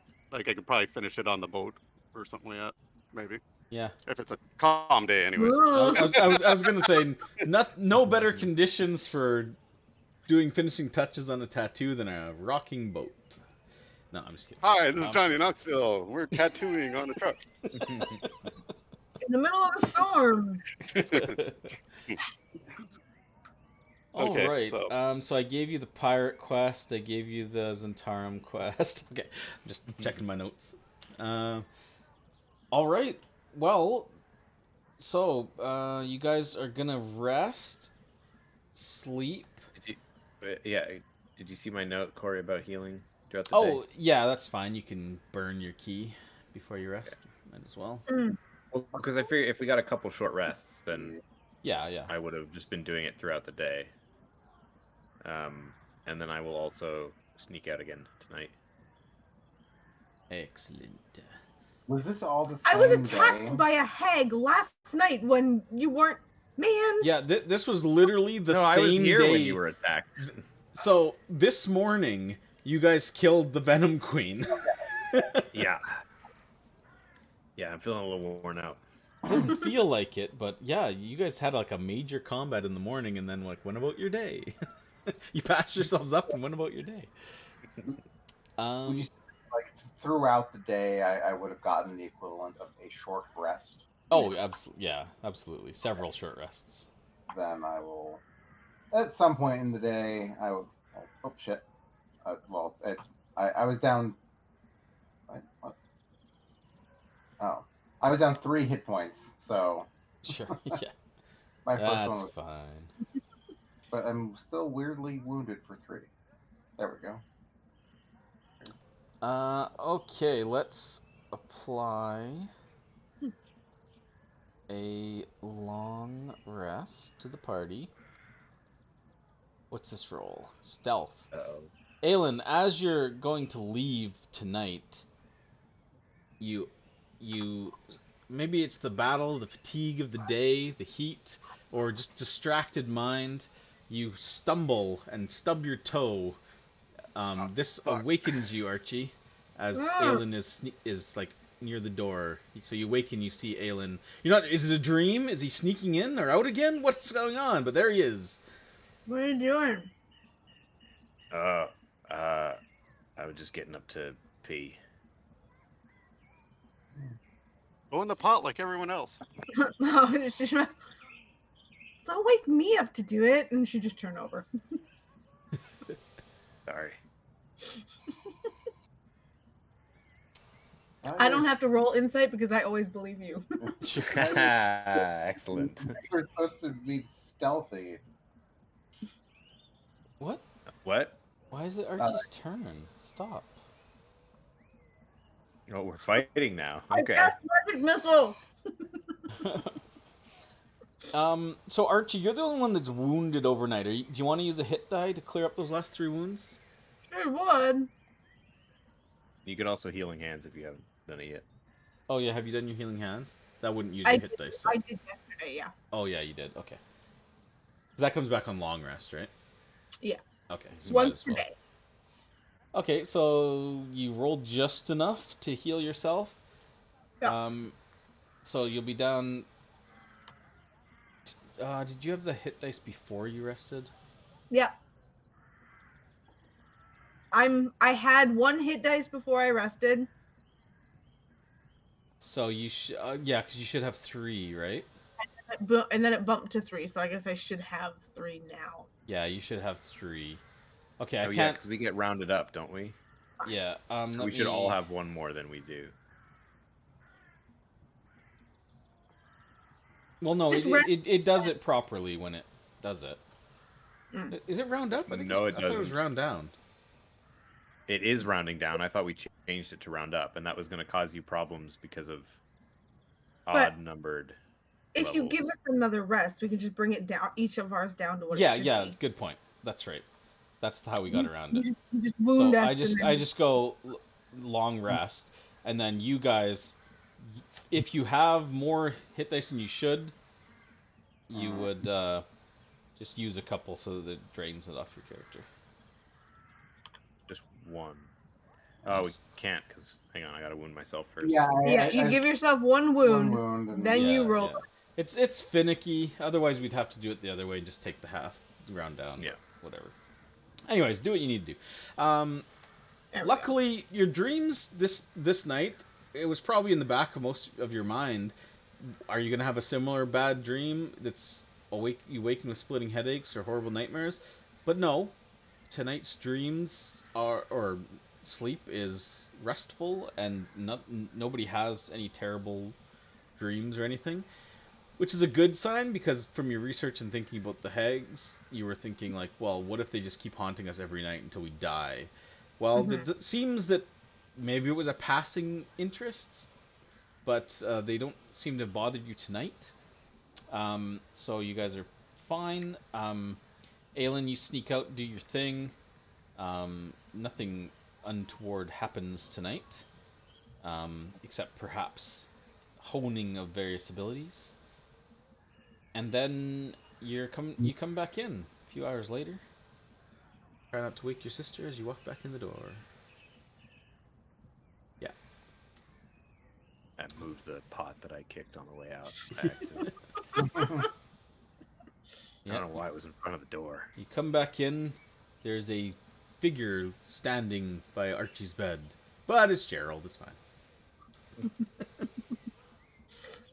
Aelin just yeah. tried the hag I Yeah. saw was Gerald. Damn it, Gerald. Gerald. I take Gerald's hat and I just like pull it down over his eyes and then go to bed.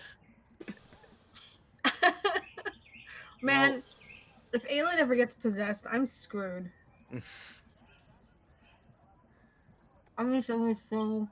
FYI, if you guys need to manually change what you had for left for hit dice, just click the meg or this little button beside your rank or your class level and the proficiency number there, and then it says used on the right side of that little box. Oh, Huh! good catch. So Shit. Who knew? I remember seeing that a long time ago, and for some reason I just remembered it now. So There you go. because we all had used it. We don't need to do all this wounding, rolling bullshit. We can just literally go in and just add an extra hit dice after your rest, if you're below half or whatever. Anyways, okay. Oh,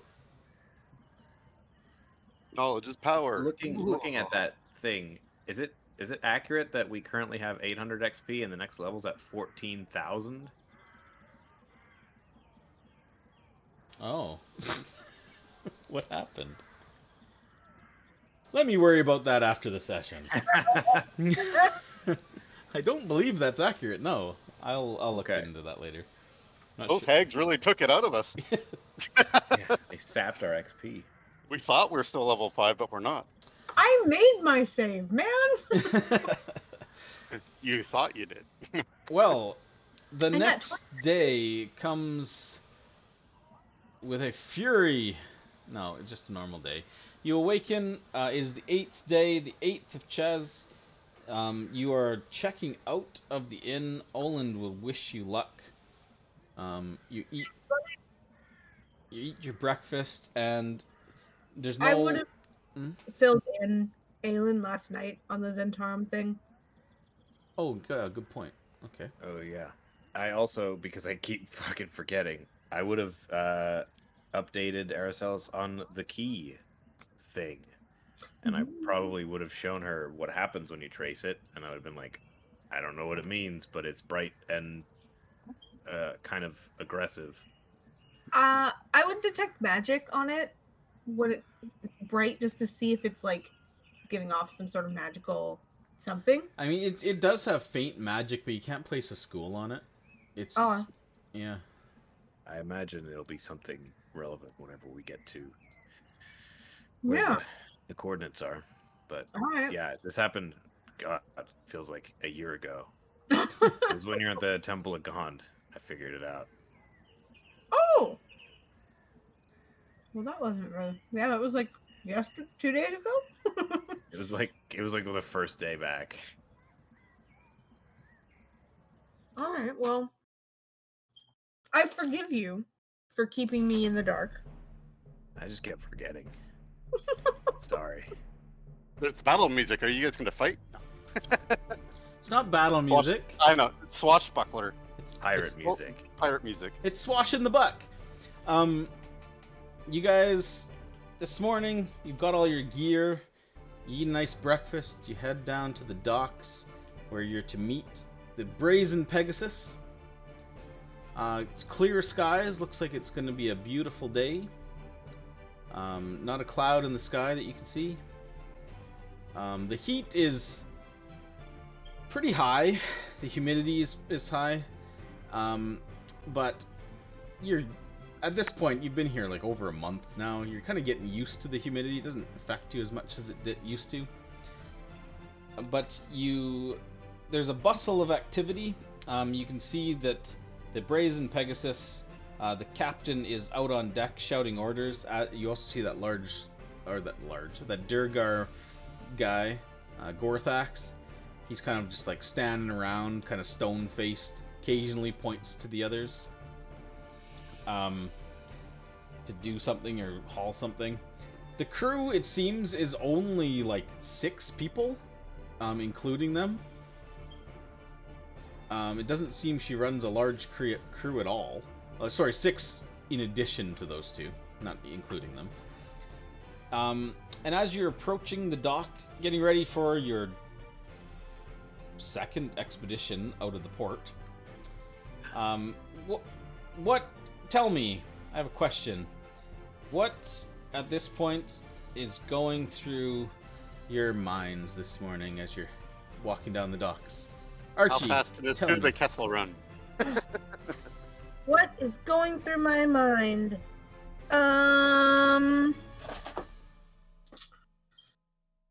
That's hard. Okay. You said we're at the docks already, or on our way? Well, to the docks? you're on your way to the docks. I would probably. Okay, go to somebody else. Hold on, let me think of this. Sure. What's on Blackwind's mind this morning? How fast can this do the Kessel run? Probably just Okay. the least favorite. Probably is going back on the boat. I mean, he's not hating it, but it's not his cup of tea either. But I imagine when you get there and Azaka's standing at the dock, she seems a little hesitant to step off like the land onto the dock. Sees you and sees your face looking at the boat, and she's just kind of like gives you that look like friggin' boats. I figured All right. Archie would be going through a mental list of all of their stuff to make sure that she's not missing anything that she should have brought or that she I might feel have like it's a forgotten. physical list. Well, but She's she's going over it like in her head right now, right? So she's just like, okay, we got rations, we got rope, we got ball bearings or P-Tel if I need. I forgot Gerald. Gerald God. Gerald Home Alone's the Thundering Lizard. And Or probably, she calls him. on top of that, she'd probably be wondering if Narissa was gonna, if she decided to come or not come. I wonder what it's gonna be. Well, you will, standing off to the side, near where Azaka is, but off by herself, is you see Zendala, and she's standing there kind of like looking around, and then you see her occasionally like muttering to herself and seems to be like counting on one hand something, almost like she's doing the same thing, like, do I have everything I need kind of thing.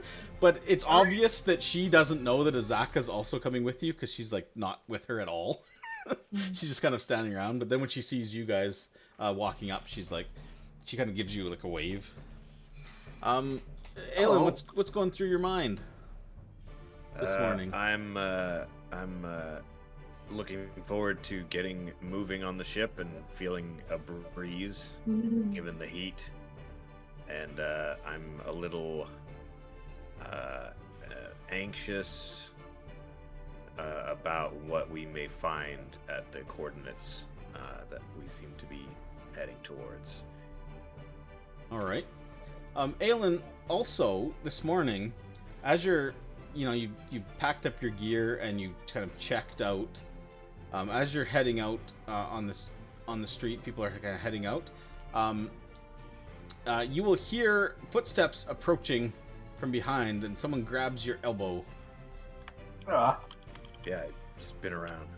Selena's standing there. She looks a little angry, and she's like, "So you're just gonna leave without even saying goodbye?" I thought you were laying low. She's like, "I am. Good luck." And then she kind of gives you a smile and kind of looks around, and then kind of heads back towards the inn. She doesn't. She doesn't seem super pleased with that response, but she heads back into the inn. All right, see you later. That was weird. Yeah, man. Got 99 problems, but Toledo ain't one. It's like that awkward one night stand that you like meet a day later, and it's just kind of like, hey. I was giving her space. I thought that's what she wanted. Say she was fine. Baz, what's on Baz's or Brad? What's on Baz's mind this morning? Baz, what's on Brad's mind? Let's get meta about this. Similarly to Andre, very excited to be back on a boat. Baz has had a lot of experience on ships, is comfortable on them, and the breeze and the cool air would definitely be nice. Hopeful about what we'll be able to find. Hoping that he'll be able to help Zendala with her quest, and kind of fulfill that promise to a degree, but mainly just hoping that everyone enjoys the trip and is fulfilled, and hopefully we find some awesome, cool, exotic ingredients for new dishes. Nice. Also, Are you concerned about balancing the vegetarian with the meat lover in your party? I think we'll be okay. I think we'll be all right. 14,000 XP is the threshold for level 6, but yeah, our current XP should be at minimum 6,500. Let me worry about the XP. I'm just saying it's the 14,000 is not the wrong number. Is what I was. Well, no, it's the 800. I That's know. the wrong number. Right, that's what I'm saying. That's all I'm getting at. He's thinking about the experiences lost. Yeah, excited, happy, Excellent. but sad that All the emotions. we once again be without a proper kitchen for a time. You're getting used to that nice big kitchen in the Thundering Yeah. Lizard. Starting to kind of like I imagine he's starting to like leave things like where he likes them. maybe the rest of the staff is sort of just being like, yeah, we work here. I'm in a glass cage of emotion. Yeah. Well, as you're going through this list, thinking of recipes that will please both all the members of your party and your new ingredients and how you're going to cook on the go again, you see approaching you a familiar face. Narissa approaches you guys as you're heading towards the docks as well. She also doesn't seem to realize that Zandala and Azaka are part of your party. And she kind of like just waves at you, both the same time Zandala is waving at Archie. And Azaka's looking at Blackwind. Hi, Narissa. She's like, she nods, she's like, good morning, Baz. Good morning, all. I've decided I will take you up on your offer. I'd like to go. Oh, And Zandala kind of like pipes up, she's like, what? Who's this? Azaka, and then Azaka's like, how big is this expedition? She says to Blackwind. I believe everybody is here now. Yeah, I wasn't actually sure if she was going to show. She seemed like something was keeping her back from joining us, but somehow I guess she managed to make things work. But she proved invaluable with dealing with undead creatures that we've encountered earlier. We got a whole part. It's a shindig. God, I gotta deal with Yeah. 3 NPCs. I better kill some of these people off. Forget the crew. You built this system, don't forget Gerald. and I'm gonna Gerald. Well, as Azaka, introductions are made, and Yeah. Once we set off, we'll fill everybody in on everything. yeah, as the group of, what is it, 10 of you?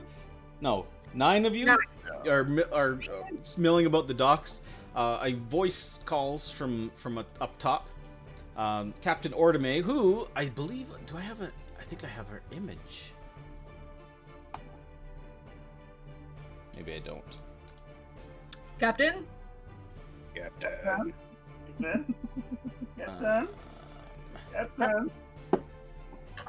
Yep, tap. Yep, tap. Yeah, I think I can. Can I share this? Oh, I can't share it. She's also Yanti. I don't know if I can't share it with you for some stupid reason. But if you guys have the stream open, it's up there on the stream. I just can't actually right click to share it for some stupid reason. It won't let me. But that's what she looks like. She's cool. She's a halfling? She's a gnome actually. No. Okay. Aren't you racist and can't actually tell the difference? I mean, halflings are pudgier. I don't know. Upset. Halflings are shorter. Yeah, halflings are shorter. I think She's they kind are of shorter, yeah. Yeah, gnomes are kind of in between halflings and dwarves. Gotcha. Both the same size, both the same height as dwarves, maybe a little bit less, but like not as bulky as dwarves. Do halflings have the pointy ears? Or are they rounded? I 'Cause that would be- know. I think it's like halflings are a small human, whereas gnomes are like a small elf, sort of kind of in feature. Elf. Well, yeah, gnomes have fey That's what I mean. blood, if you will. They've got the pointy ears and stuff. I think halflings have rounded ears. I feel that sounds familiar to me. Anyways, good morning, Captain. She's like, well, we're all here, and she nods. She's to Azaka, and she's like, so, you all ready then? So Let's do it. I think so. She's like, well, come on board. I'm on a boat. We're on a boat. You guys hang off. There's a flurry of activity, and as they cast off lines and pull up the gangplanks and last few like casks of water and whatever other supplies and things like that are hastily loaded onto the boat. The captain like whips up a spyglass and kind of like looks out over the bay. She's like, looks like it'll be smooth sailing, I estimate. And then she kind of like stops for a moment. She's like, sorry, clarification. We stopping at Kensington Point? If so, we'll probably get there mid-afternoon or so, before dark anyways. I think the consensus is we're gonna go past that and maybe stop on the way back. She nods. And I just remembered, do we need an offering to get out of the bay, or need to have one ready? For Quickly, I think Yeah. we've got it covered. we I've have- got it on myself. So like, that's Yeah, or Ordame would be like, oh yeah, worried about old Aramag, eh? She's like, she's only stopped the Pegasus once or twice before. It's been amicable. But Wouldn't yeah, happen to us about because we're in a 100. If you're asking me to head out past the bay and we get stopped, well, I mean you'll have to cover that. I'm not covering that. I mean, it's not like it would happen to plot-driven stories or anything. also random generated things could easily.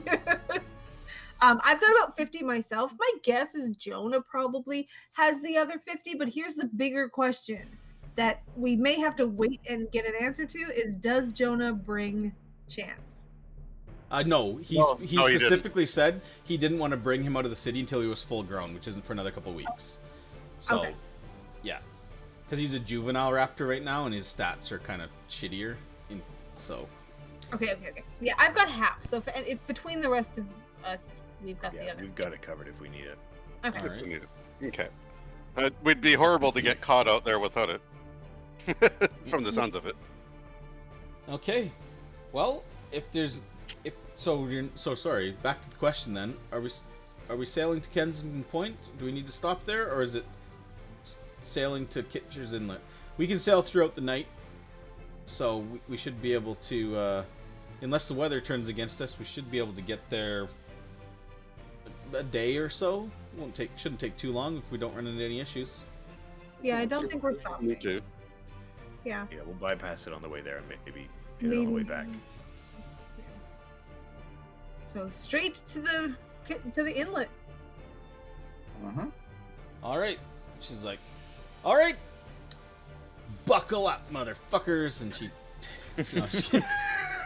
So have your mind blowing. You guys find yourself sailing Punch it, Chewie. out past the statue in the center of the bay. You'll see that Azaka, when you pass the statue, she kind of goes over to the side and just kind of gives like a salute to the statue. The rest of the crew don't really pay it any mind.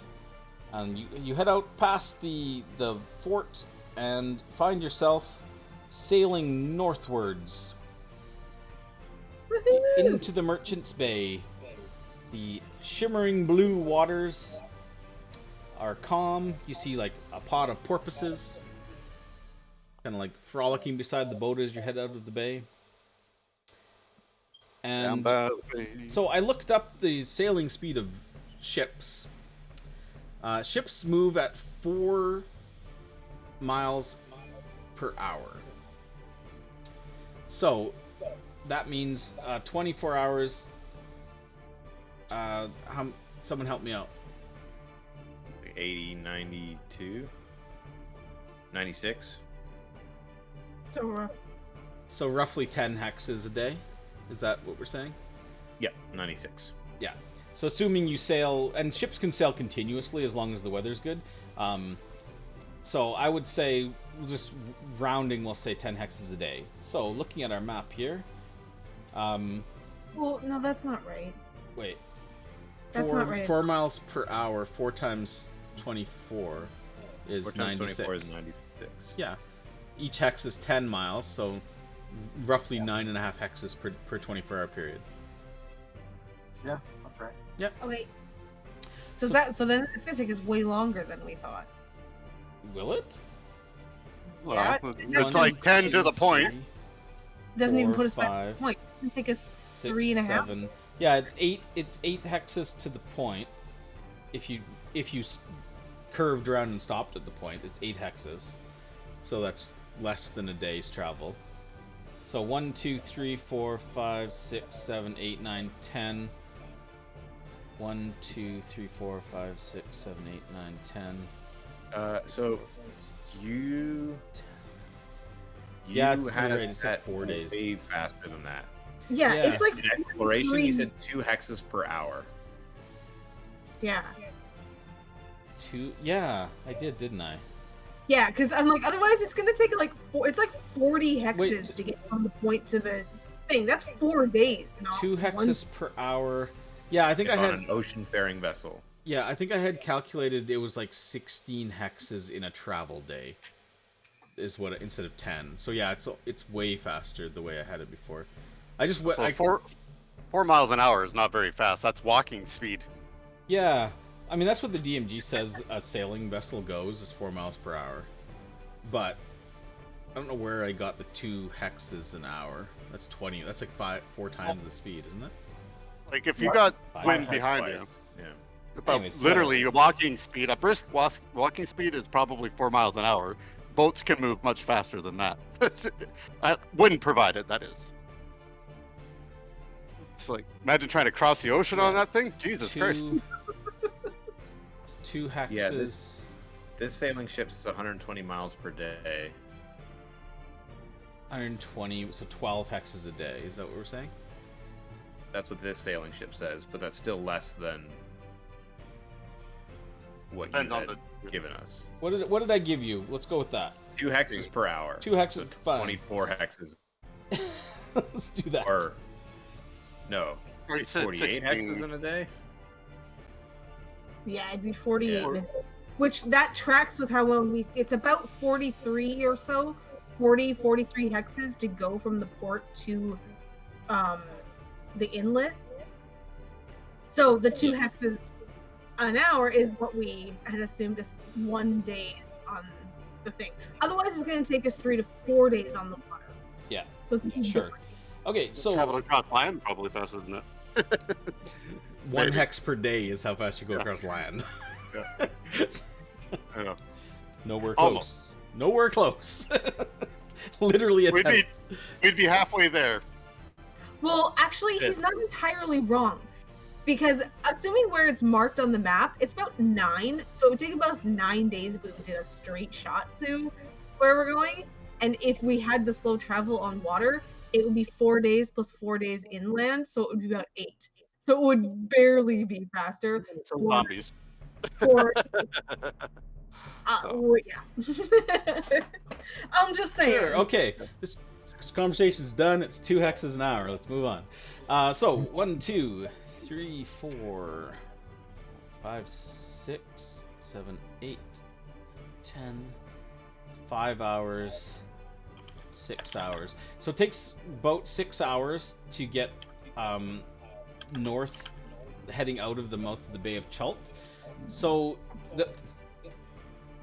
my map disappeared. Open up. Nice. So as you guys are heading out around the point, you don't come close enough to the shore to, if you're not going to Kensington Point, she just kind of like cuts across the bay, similar to the route that you took when you came in. Um, but one thing to note, actually, I guess about hour 7, as you're rounding the mouth of the bay, thankfully you don't encounter. There's probably like some sailing vessels and other ships coming in and out, just a few here and there, but nothing dangerous. You would see some wildlife, birds, and things, but you would not encounter, thankfully, at least on the way out, there's no encounter with the dragon turtle. So that was at least some relief that that Aramag didn't decide to waylay your vessel. I have to just grab something here.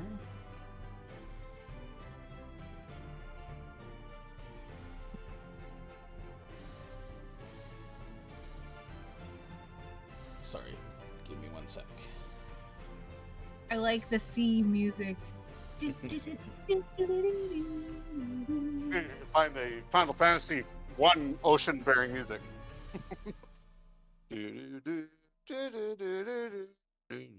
Well, that was the "We're leaving Port Nyanzara" music. Now we'll get into the meat of what's out here.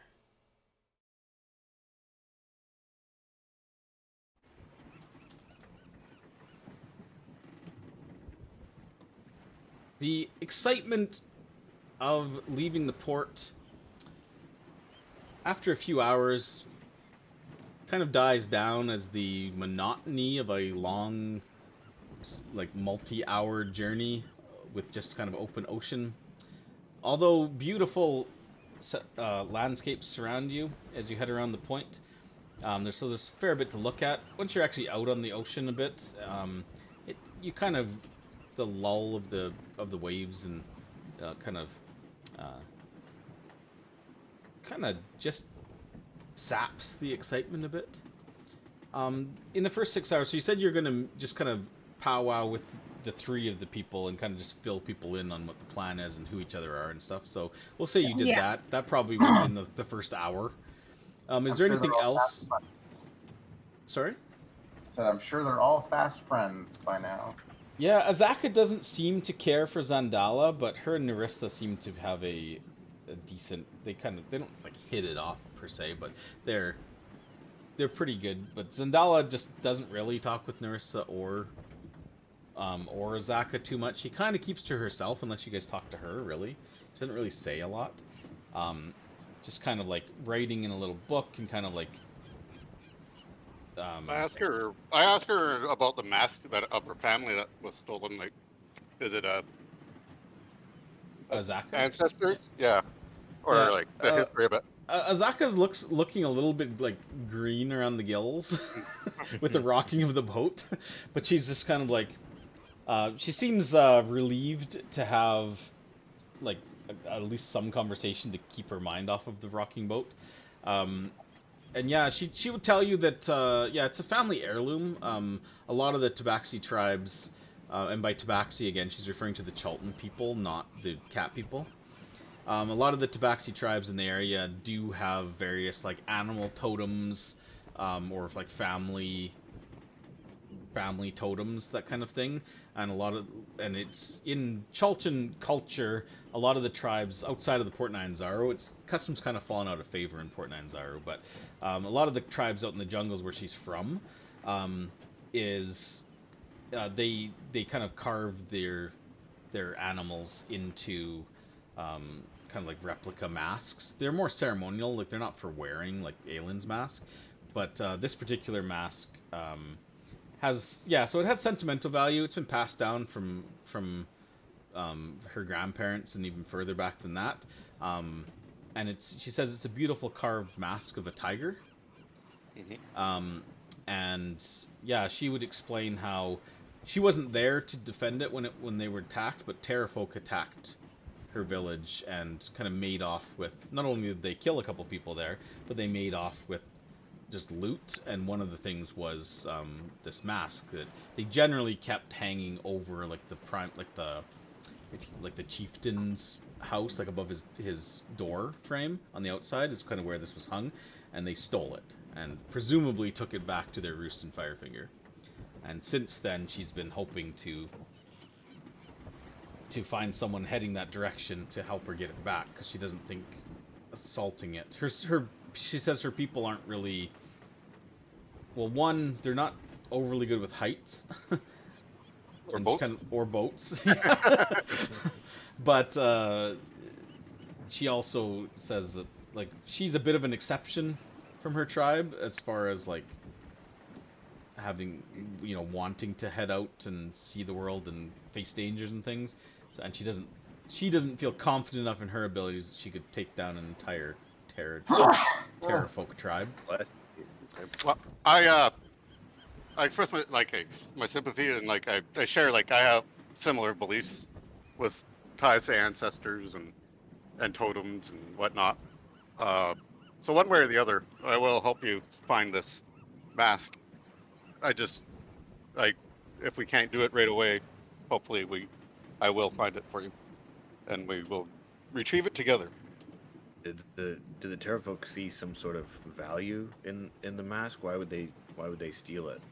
Maybe just a shiny. Yeah, she shakes her head. She's like, it is lacquered and painted, so it would reflect the sun. But she says they're not like the Kenku, where they're attracted by shiny objects. The Terrafolk, I wouldn't be surprised if they took it just because they knew it was important to us. They're Voting, yeah. they're nasty Spiteful. creatures, spiteful and hateful. So I I've think heard a it would be couple. more. It could even be just a show of like they took it because they can. What are you gonna do about it, kind of thing. But yeah, I can sympathize with her with that aspect of it, and this is something that, along the same tribal type idea, like we're on the same wavelength anyways. So. She's like, well, appreciate that. And then she would actually ask you, Blackwind. She's like, so you're obviously not descended from any of the tribes around here. Not with that complexion. You're from the Sword Coast. That is correct. I'm from the many arrow tribes. Many arrows. Yeah. Not familiar really. I've never been to the coast. It's one of the more, I'd say, civil of the orc tribes. They tend to trade more than raid. Not to say that they still have the orcish tendencies, but she's like, oh, so not cannibalistic bastards like the orcs here. Great, good to know. No, but a lot of orc tribes over from where we're from are usually quite violent and frequently raid. So she's like, well, I'll give you. I'll just let you know that we go too much further south past, particularly on the east side of what's it called? Help me, Olung. If you east side of the Olung River, that's Green Abyss territory. Orc tribes, cannibals, like I said. We should be sticking to the other side, but undead cannibals, orc cannibals, they all die the same. Cannibals. I wonder if they would. I guess I wouldn't know, but I'd be like, I wonder if the Grunch has his presence is more sunken into these orcs than the orcs from the Sword Coast. She kind of just cocks her head. She's like, Grunch? What's that? That's Grunch is the orc god, I guess. Generally, she's like, another foreign god.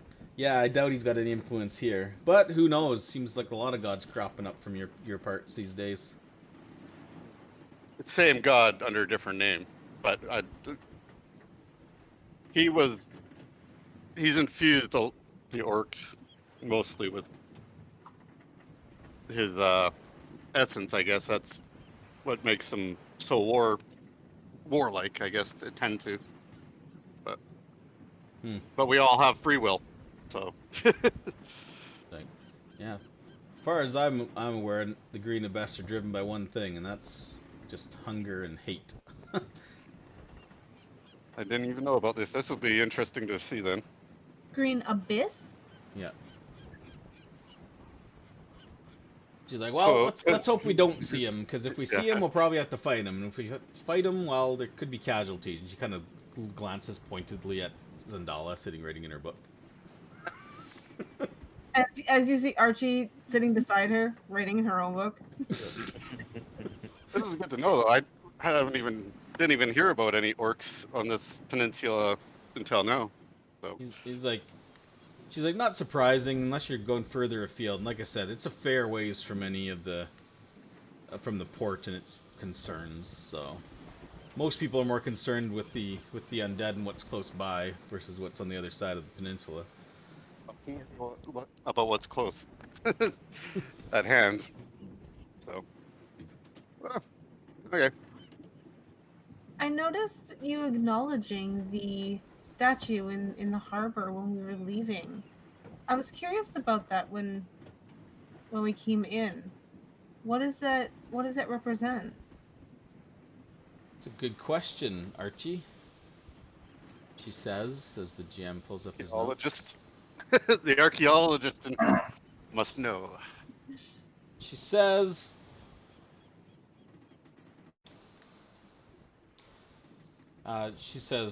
ah, yes, it's, the statue is, the great king, Na Nbuso. He is, the last reigning monarch of Chult.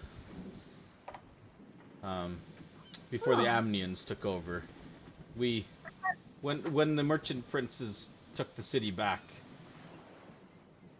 they erected that statue to show Chultans would never again fall under the yoke of imperial influence. She's like, I can agree with that sentiment. And so that statue serves as a stark reminder of what happens to those who try to take our independence. Sure. That makes sense. I thought the last ruler was Napaka. She's like, Napaka. I'm not familiar with this name. Oh, I thought she was the last ruling queen.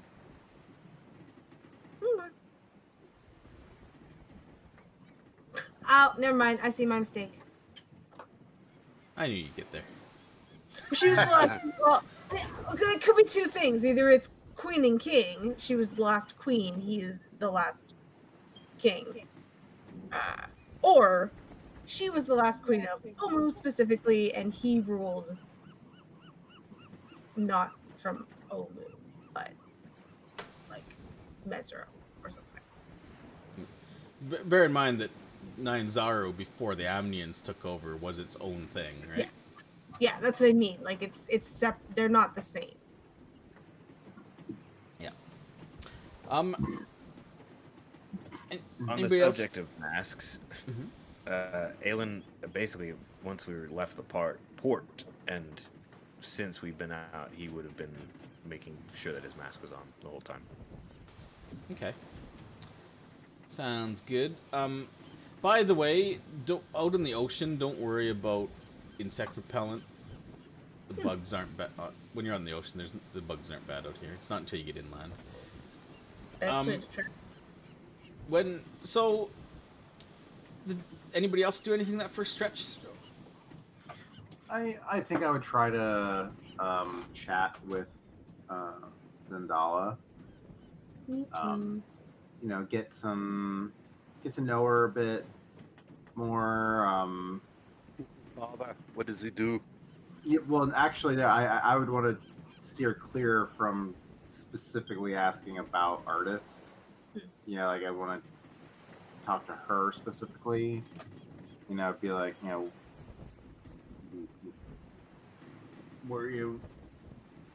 how'd you grow up? How'd you meet? What's her name? Like that sort of thing. Like, what are your interests? Like, the getting to know the person. And, Small talk. If she wants to, talk about her dad at all, fair enough. But yeah. You could probably potentially use like your intuition to see if that's a subject she's open to or not. Yeah, Baz, make a Make it, it's not really persuasion, but make it, I guess just a general charisma check. I think. You're not trying to persuade her to give up something specific. It's just kind of like you're Oh, trying yeah. to just talk to her and how does the That's conversation go. So trying to just get to know. yeah. Oh, nice. I thought it was terrible, but now bad. it looks pretty good. So yeah, Baz. Maybe it's your easygoing demeanor. Maybe it's the fact that she has nowhere to go to get away from you. But after she she seems to be not super talkative, but she does, after a while, it's kind of like that thing where, like, when you're, like, with strangers in a car for a long period of time, like, the first hour or two might be, and then you start, like, singing songs on the radio and just chatting. Well, it's kind of like that. After a few hours, she kind of opens up a little bit more and starts talking. She didn't really dive into it too much, but she did explain that she's never met her father. Yeah, I think she mentioned that Yeah. the first. So she doesn't really know anything about her other than secondhand information. She tells you that her mother was not overly talkative about him either, but she just has questions for him. Like she did mention before as well that her mother has passed, so she had nothing tying her to her homeland anymore. So the only living relative she knew about potentially was Artis, and so she tracked him down, and that's what brought her in touch with Syndra. Was the land of Chult, and Syndra seemed to be a scholar that knew about that. So that was what brought her there, and that's where you originally saw her. You didn't meet her at the time, but you saw her when she visited Syndra when you were because you were working there at the time. Yeah. Yeah, and yeah, she just kind of says that she's wondered for the longest time, and she's heard stories now that she's looked into them more, just stories about his exploits, and really she seems to be just looking to just discover maybe who she is by virtue of who her father was. She's The journey is self-discovery. Pretty much. It's kind of like you look into ancestry.com and it's like, you know what, I kind of just want to meet my real dad. I can very much appreciate that. I mean, half the reason I left home was not necessarily the same circumstances, but a similar sort of goal. I commiserate. Once Baz got her to open up, Archie would kind of like ride his coattails a little into bit the conversation. into the conversation, like she's just kind of going, I don't know my family either. she just wants to when it feels comfortable not to interrupt, she'd want to know about like the type, like Zendala with magic, like where she pulls that from, or is she studied, like, Sure. was Yeah, she would tell you that, and she kind of touched on this very briefly when you talked with her yesterday. Magic bros. Her magic does not stem from academic study. Mm-hmm. She kind of like would, I think for the first time, acknowledging the fact that she maybe has some sort of magic in her bloodline.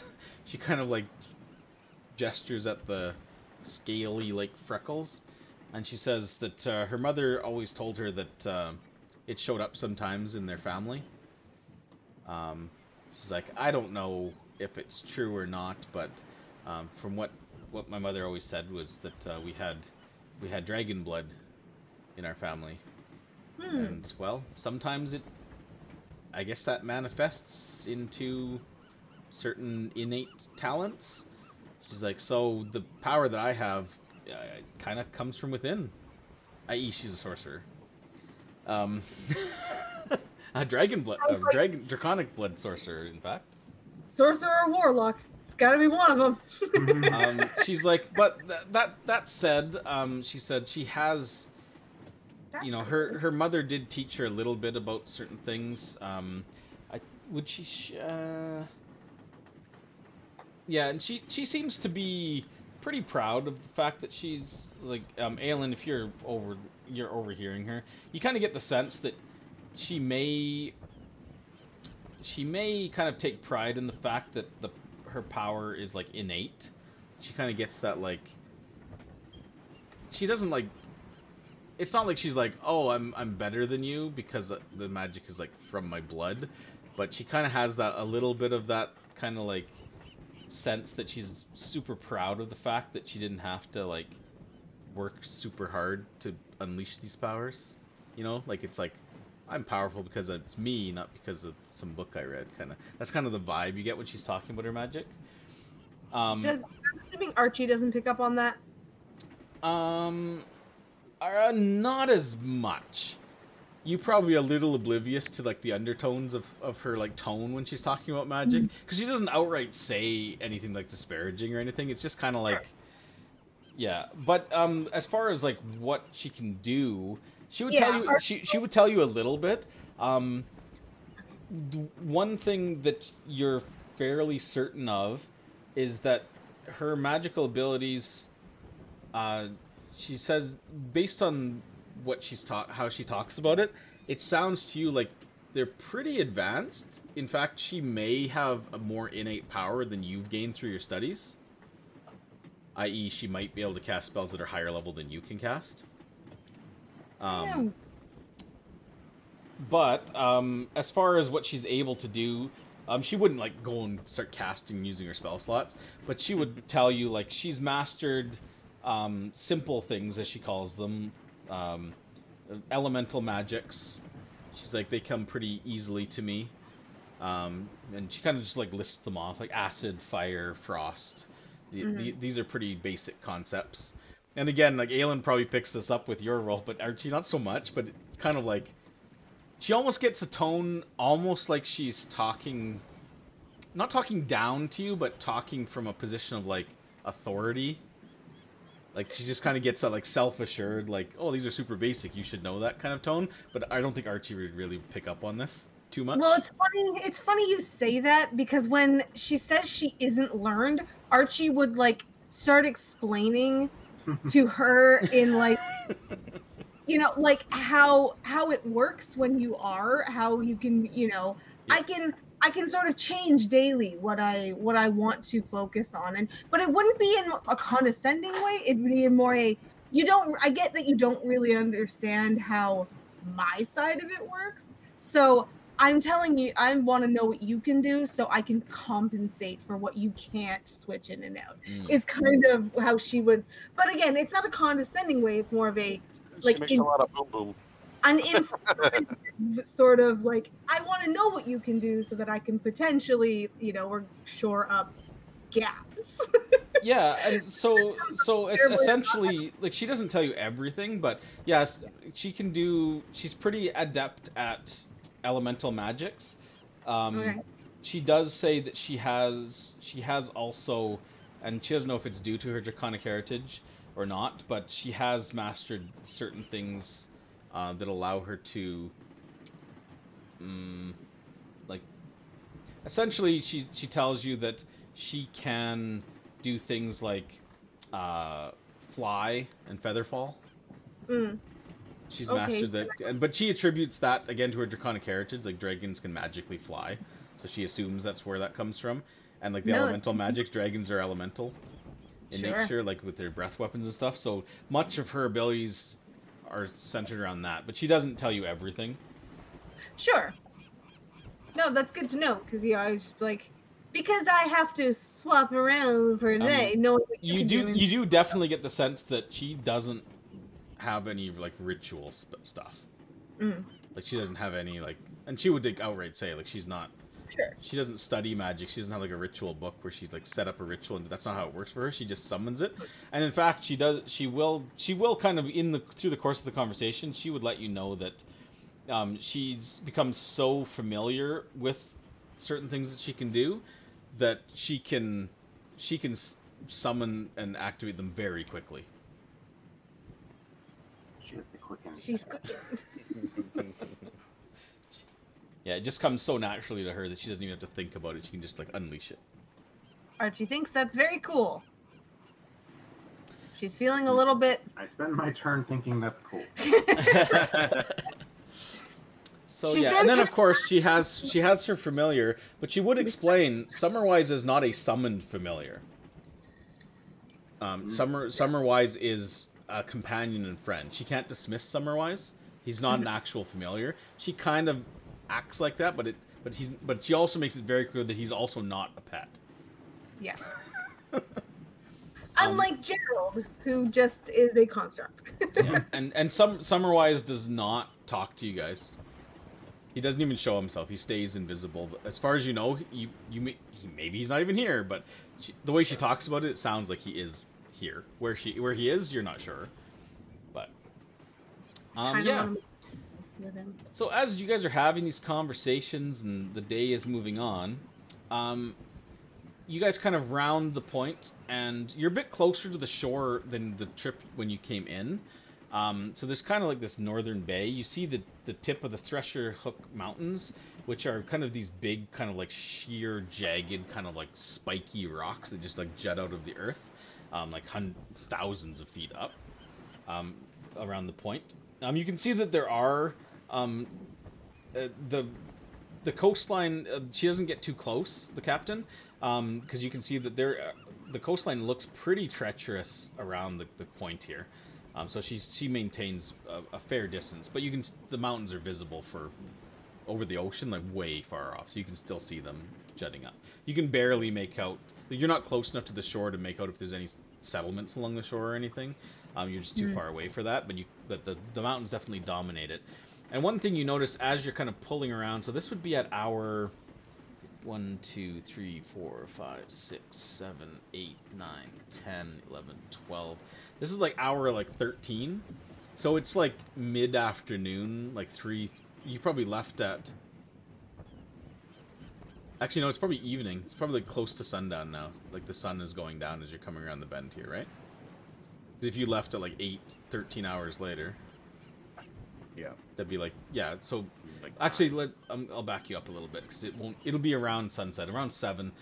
The brilliant, what side of the sky does the sun set in? west. What? Okay, so it's behind you, the sunset's behind you. At least on Earth. Yeah. On Faerun, it sets in the north, which is west on this map. Fucking because Wizards of the Coast can't put north at the top. So we'll say it's like 7 o'clock, so there's still a dim glow, but it's getting dark now as you're coming around the edge. Captain Ordame does slow the boat a little bit with the fading light.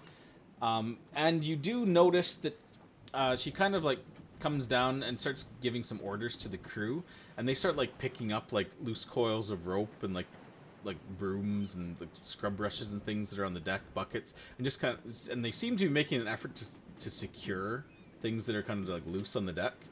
And then she would kind of like gesture to you all, and just so you know, the Pegasus, there's not really like, there's cabins, but they're not like big comfortable cabins that you'd want to spend time in when you're traveling. It's kind of like you'd sleep there, and then you'd spend your time like out on the deck primarily, because it's, unless you're like, especially with the heat, like they get like stuffy below deck and stuff. So yeah, I assume then you guys would still be around the deck, and maybe Baz is like thinking about getting dinner on the go and that kind of thing.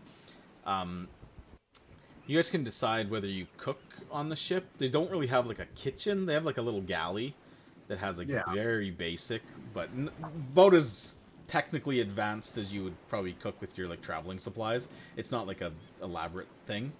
So you're probably thinking around this time whether you're going to eat rations or you're going to start cooking dinner. But as you're kind of contemplating, it's about time to start thinking about that.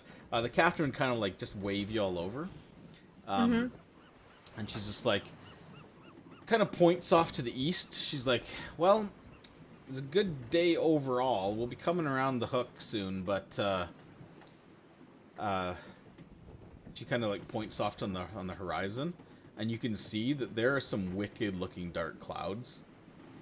She's like, that, I don't know if it's gonna pass us or if it'll come close enough to shore. She's like, but we might be in for some rough weather tonight. Just secure your things, and if it gets real bad, I don't mind if you're up on deck. I don't know if you like the rain or not. We're used to it around here. It rains almost every day, but you know, if you don't want to get soaked, maybe put anything that you don't want wet down in your quarters. And then and even as she says that, the wind picks up a little bit, and you can see some like white caps and stuff forming. And she's like, and I hope you don't get seasick. And and Zaka's just kind of like gets like look on her face like,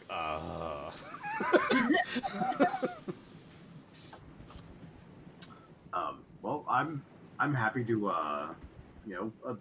assist at all if anything needs doing. I'm not exactly a sailor, but I've been on ships most of my life, and happy to help out. She's like, I appreciate that. Maybe if something gets loose and goes flying, you can use those muscly arms of yours to grab it. But otherwise, we know what we're doing, so just try to stay out of the way. And she kind of gives you like pats you on the arm and goes back up towards the helm.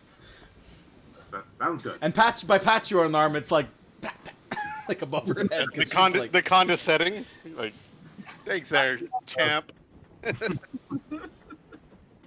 On your knee. Yeah, can she reach your arm? Maybe. Not if you raised them, she couldn't. She pats your trunk.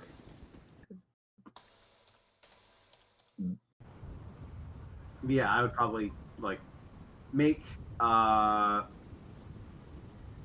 I wouldn't want to tempt fate by trying to make like a fancy meal tonight with my high quality ingredients. So I'll just make a normal, slightly mundane but still tasty meal. I don't know exactly what. Just something hearty and Cheese, man. And whatever I do, I'll have a vegetarian dish as an option. Okay. Go ahead. I was just gonna say if there's like any point where the captain seems a bit relaxed, or is this like from here until she's like busy go, or does she? I mean, she's just at the helm. She's like checking and rechecking like charts and keeping, and every few minutes or so she's like looking through the spyglass and like scanning the horizon, kind of testing the wind and stuff. So she's busy, but she's not like relaxed or anything. She's not running around. Yeah, the first mate is like the one moving around the ship and having everybody check and recheck like the riggings and everything, and he's not shouting orders, but just kind of like doing everything essentially, while she just kind of like steers the ship and stays up there and keeps an eye on things. So she's not like Feelings of the weather, like, can I kind of read the weather at all? Like, obviously, is it going to be a doozy from what I could read as well? You can make a survival check, see if you can tell. Yeah. Or is it more? Is basically I want to know. So, survival all over the place. Yeah, Blackwind, at the rate those clouds are moving in, you're fairly certain that's not going to miss you or pass you by. You're pretty certain it's going to hit you. How hard it's going to be? Yeah, it probably won't be like catastrophically like, oh shit, we're gonna die kind of storm, but it's gonna get pretty rocky. Yeah, but an experienced captain, you're not like you don't know a lot about boats and stuff, ocean-born. but you would assume that if the captain's comfortable sailing in this, that we could get rocky, but probably not like death. Hold Like, on to your butts. yeah. Yeah, so I want to go up and just have a quick chat with the captain. Yeah, like I don't mean to be interrupt or forward, but when we had our initial conversation about As you're talking, small raindrops start spattering the deck and hitting you. Anyways, carry on. so I started talking a little faster. I would just be like, I didn't mean to pry, but I didn't notice that on your charts in our first meeting, south of here, there was something marked with an X. That isn't anything we need to worry about, is it? Like, it doesn't mark danger? Just so we're prepared? She kind of like gives you a bit of like a sidelong glance, and she's like, "You kind of nosy, aren't you? Looking at captain's charts." I'm just very perceptive. I take it all in when I'm in a room. Yeah, no, I don't mean to, pry into your business. I just wanted to make sure it wasn't something that we needed to prepare for. He's like, I don't think it will be a problem. It wasn't last time we passed. But then again, I don't think they saw us last time we passed. He's like, I'll tell you what, I'll give it a bit of a berth. We'll pass in the night. I doubt we'll even be close enough for it to be a problem. I wouldn't worry about it. Well, who's they? Make a persuasion check, Liz. I was like, yeah, because now she is prying, 100%.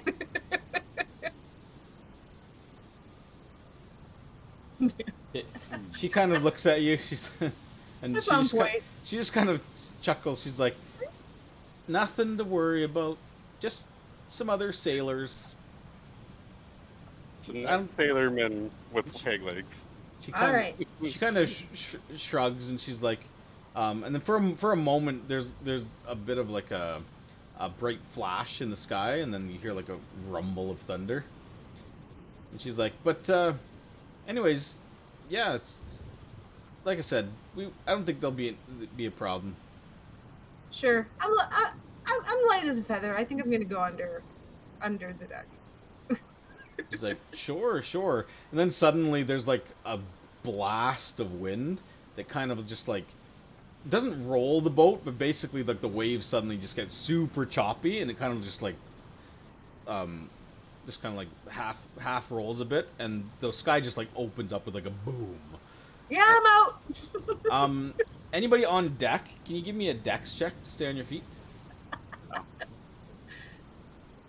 You can use acrobatics. A check. You can use acrobatics if you like, if you're proficient. Blackwind's got footing. Baz, you're great. Archie. Wow. Damn. You're just fine. Aylin's fine. Look at us. We're dancing. Look at us. Sea legs. We've been on board before. Roll for Gerald too. He's down below with all the stuff. Oh, he's down below. Okay. Yeah, there's no reason. I'm sure Jonah's keeping Gerald company down there. I would guess. You watch as Azaka kind of like she kind of gets this look on her face like a drowned like a rat or something. Just her hair just kind of like draped down in the rain, and when the wave hits, she just kind of like stumbles and just like face plants onto the deck. Quickly like hops back up and just kind of like looks around like, did anyone see that? Did everyone see it? I mean, anyone you couldn't really miss it if you're out on the deck. Some of the other crew kind of like chuckle a bit, and she like scowls at them. Zendala is okay, and Narissa, I'm sure will probably heard it. Say Gerald doesn't care if it's humid and hot down below. Oh yeah, Narissa just kind of like shifts her weight one side to the other and just like like it's nothing. I'd say we better get down before we throw ourselves over. So you guys are gonna. So some of the crew head down. Yeah. The first mate and the captain stay up above. The other crew are starting to go like down below, just kind of like securing like down the cargo holds and stuff, and like little like carabiner kind of things, like securing cupboards and things in the galley. So Baz, as you're as you're probably going to like head to the galley, they're like literally like locking up the cupboards and things where all the dishes and pans are. Okay, fair enough. But so who's still on the deck right now? Well, I mean, we're making our way below. Or is Yeah. anybody staying? I would guess, say is the question. if I were to go down to the galley and it seemed like okay, this is not going to be usable for the time, I would say okay, everyone just eat our rations for tonight. I'm going to go up on deck and just be around and sort of keep watch. It's where I feel the most comfortable. Don't fall overboard. Do you want to take Jonah's rope, one that he made? I don't know. Worst case, it might help you. Oh, Worst case, you I can mean, secure yourself. Sure. Yeah. Yeah. Here, Zendala pass it over. will head below as well. Azaka and Narissa will stay up on deck. Narissa seems perfectly fine with the storm. Azaka's doesn't seem to be pleased to be soaking wet, but she doesn't go below quite yet.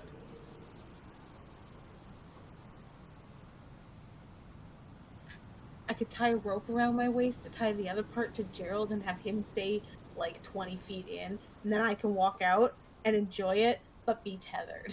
So, and anybody else staying up above for now? No. Well, So- if Gerald goes in the water, you go down with him. Yep. I'm gonna tell Gerald to swim. Gerald cannot swim. Well, I'm not sure mean, that's true, actually. He's rock. He'd have to be pretty he's fucking strong. strong to swim. He's strong though, right? But he'd have to be like insanely strong. Like, There you don't have buoyancy. in him. I will look it up. You're next to He's mostly air. made of wood. He's made of pumice. I could make pumice Gerald stone. out of wood. I need to float. Okay, so so Baz, Archie, Aelin, are you staying up above or going down below? No, And Black. going down. Down below, You guys are I heading am down? willowy. The wind and, will blow too hard and I will fall off the edge. and Blackwind? They don't need us up here to have to rescue us or whatnot. So Okay. Can you guys all give me perception checks, please? In the tower? No, they don't need to be. Yeah, nailed it. At least somebody did. All right. So, I half-assed. as the ship is kind of like rocking and the sky becomes dark, lit only by the occasional flash of lightning,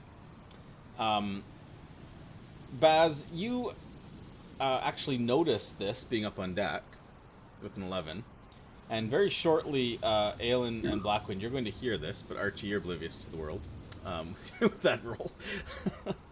Baz, you will notice as a very pretty large wave kind of swells up, and it's kind of odd. And then, like I said, I don't know how often Baz has been on a lot of boats. I guess, have you been in storms on boats before? I would imagine he must. I mean, so he wouldn't have spent a ton of time like in the open ocean, mostly in like the inner seas. I mean, so like still very large bodies of water that would have big storms, but I don't know if it's different on like ocean body. I don't really know. Okay. Well, out here, like you've kind of like lost sight of the shore at this point. Like it's dark now with the rain and everything. You can't see, so you're kind of probably a little turned around as to which direction. You assume the shore's to your right because you're heading south, but you're not 100%. You can't see it. Occasionally, like the waves are pretty large and it's kind of rocking, but when you can see the waves as they're kind of like rolling in from east to west, you can see they kind of like raise up. They look like it's almost at the point where like when you're in the bottom of a wave and another wave is coming in, you can like look out and almost see like the side of the wave. Like it, but it's not like gonna go up and over because you'll go up on it, right? But when you're dipping down, you can kind of see like this rolling wave coming in, and you notice as you're kind of staring out there, maybe like starting to tie the rope around your waist or whatever you're doing, you kind of glance out, and there's a flash of lightning, and you see, and you kind of like squint for a moment, and then you wait for another flash as the wave comes closer. You see what, as far as you can tell, looks like a man riding a shark in that wave, coming directly at the boat. Shark and man over there on the wave. And as you turn your head and kind of like shout that, Ortome kind of swings her head that direction. And then you hear, just from the other side of the deck, you hear the kind of the gruff voice of Gorthax, and he shouts out, "Sahagin!" Sahagin.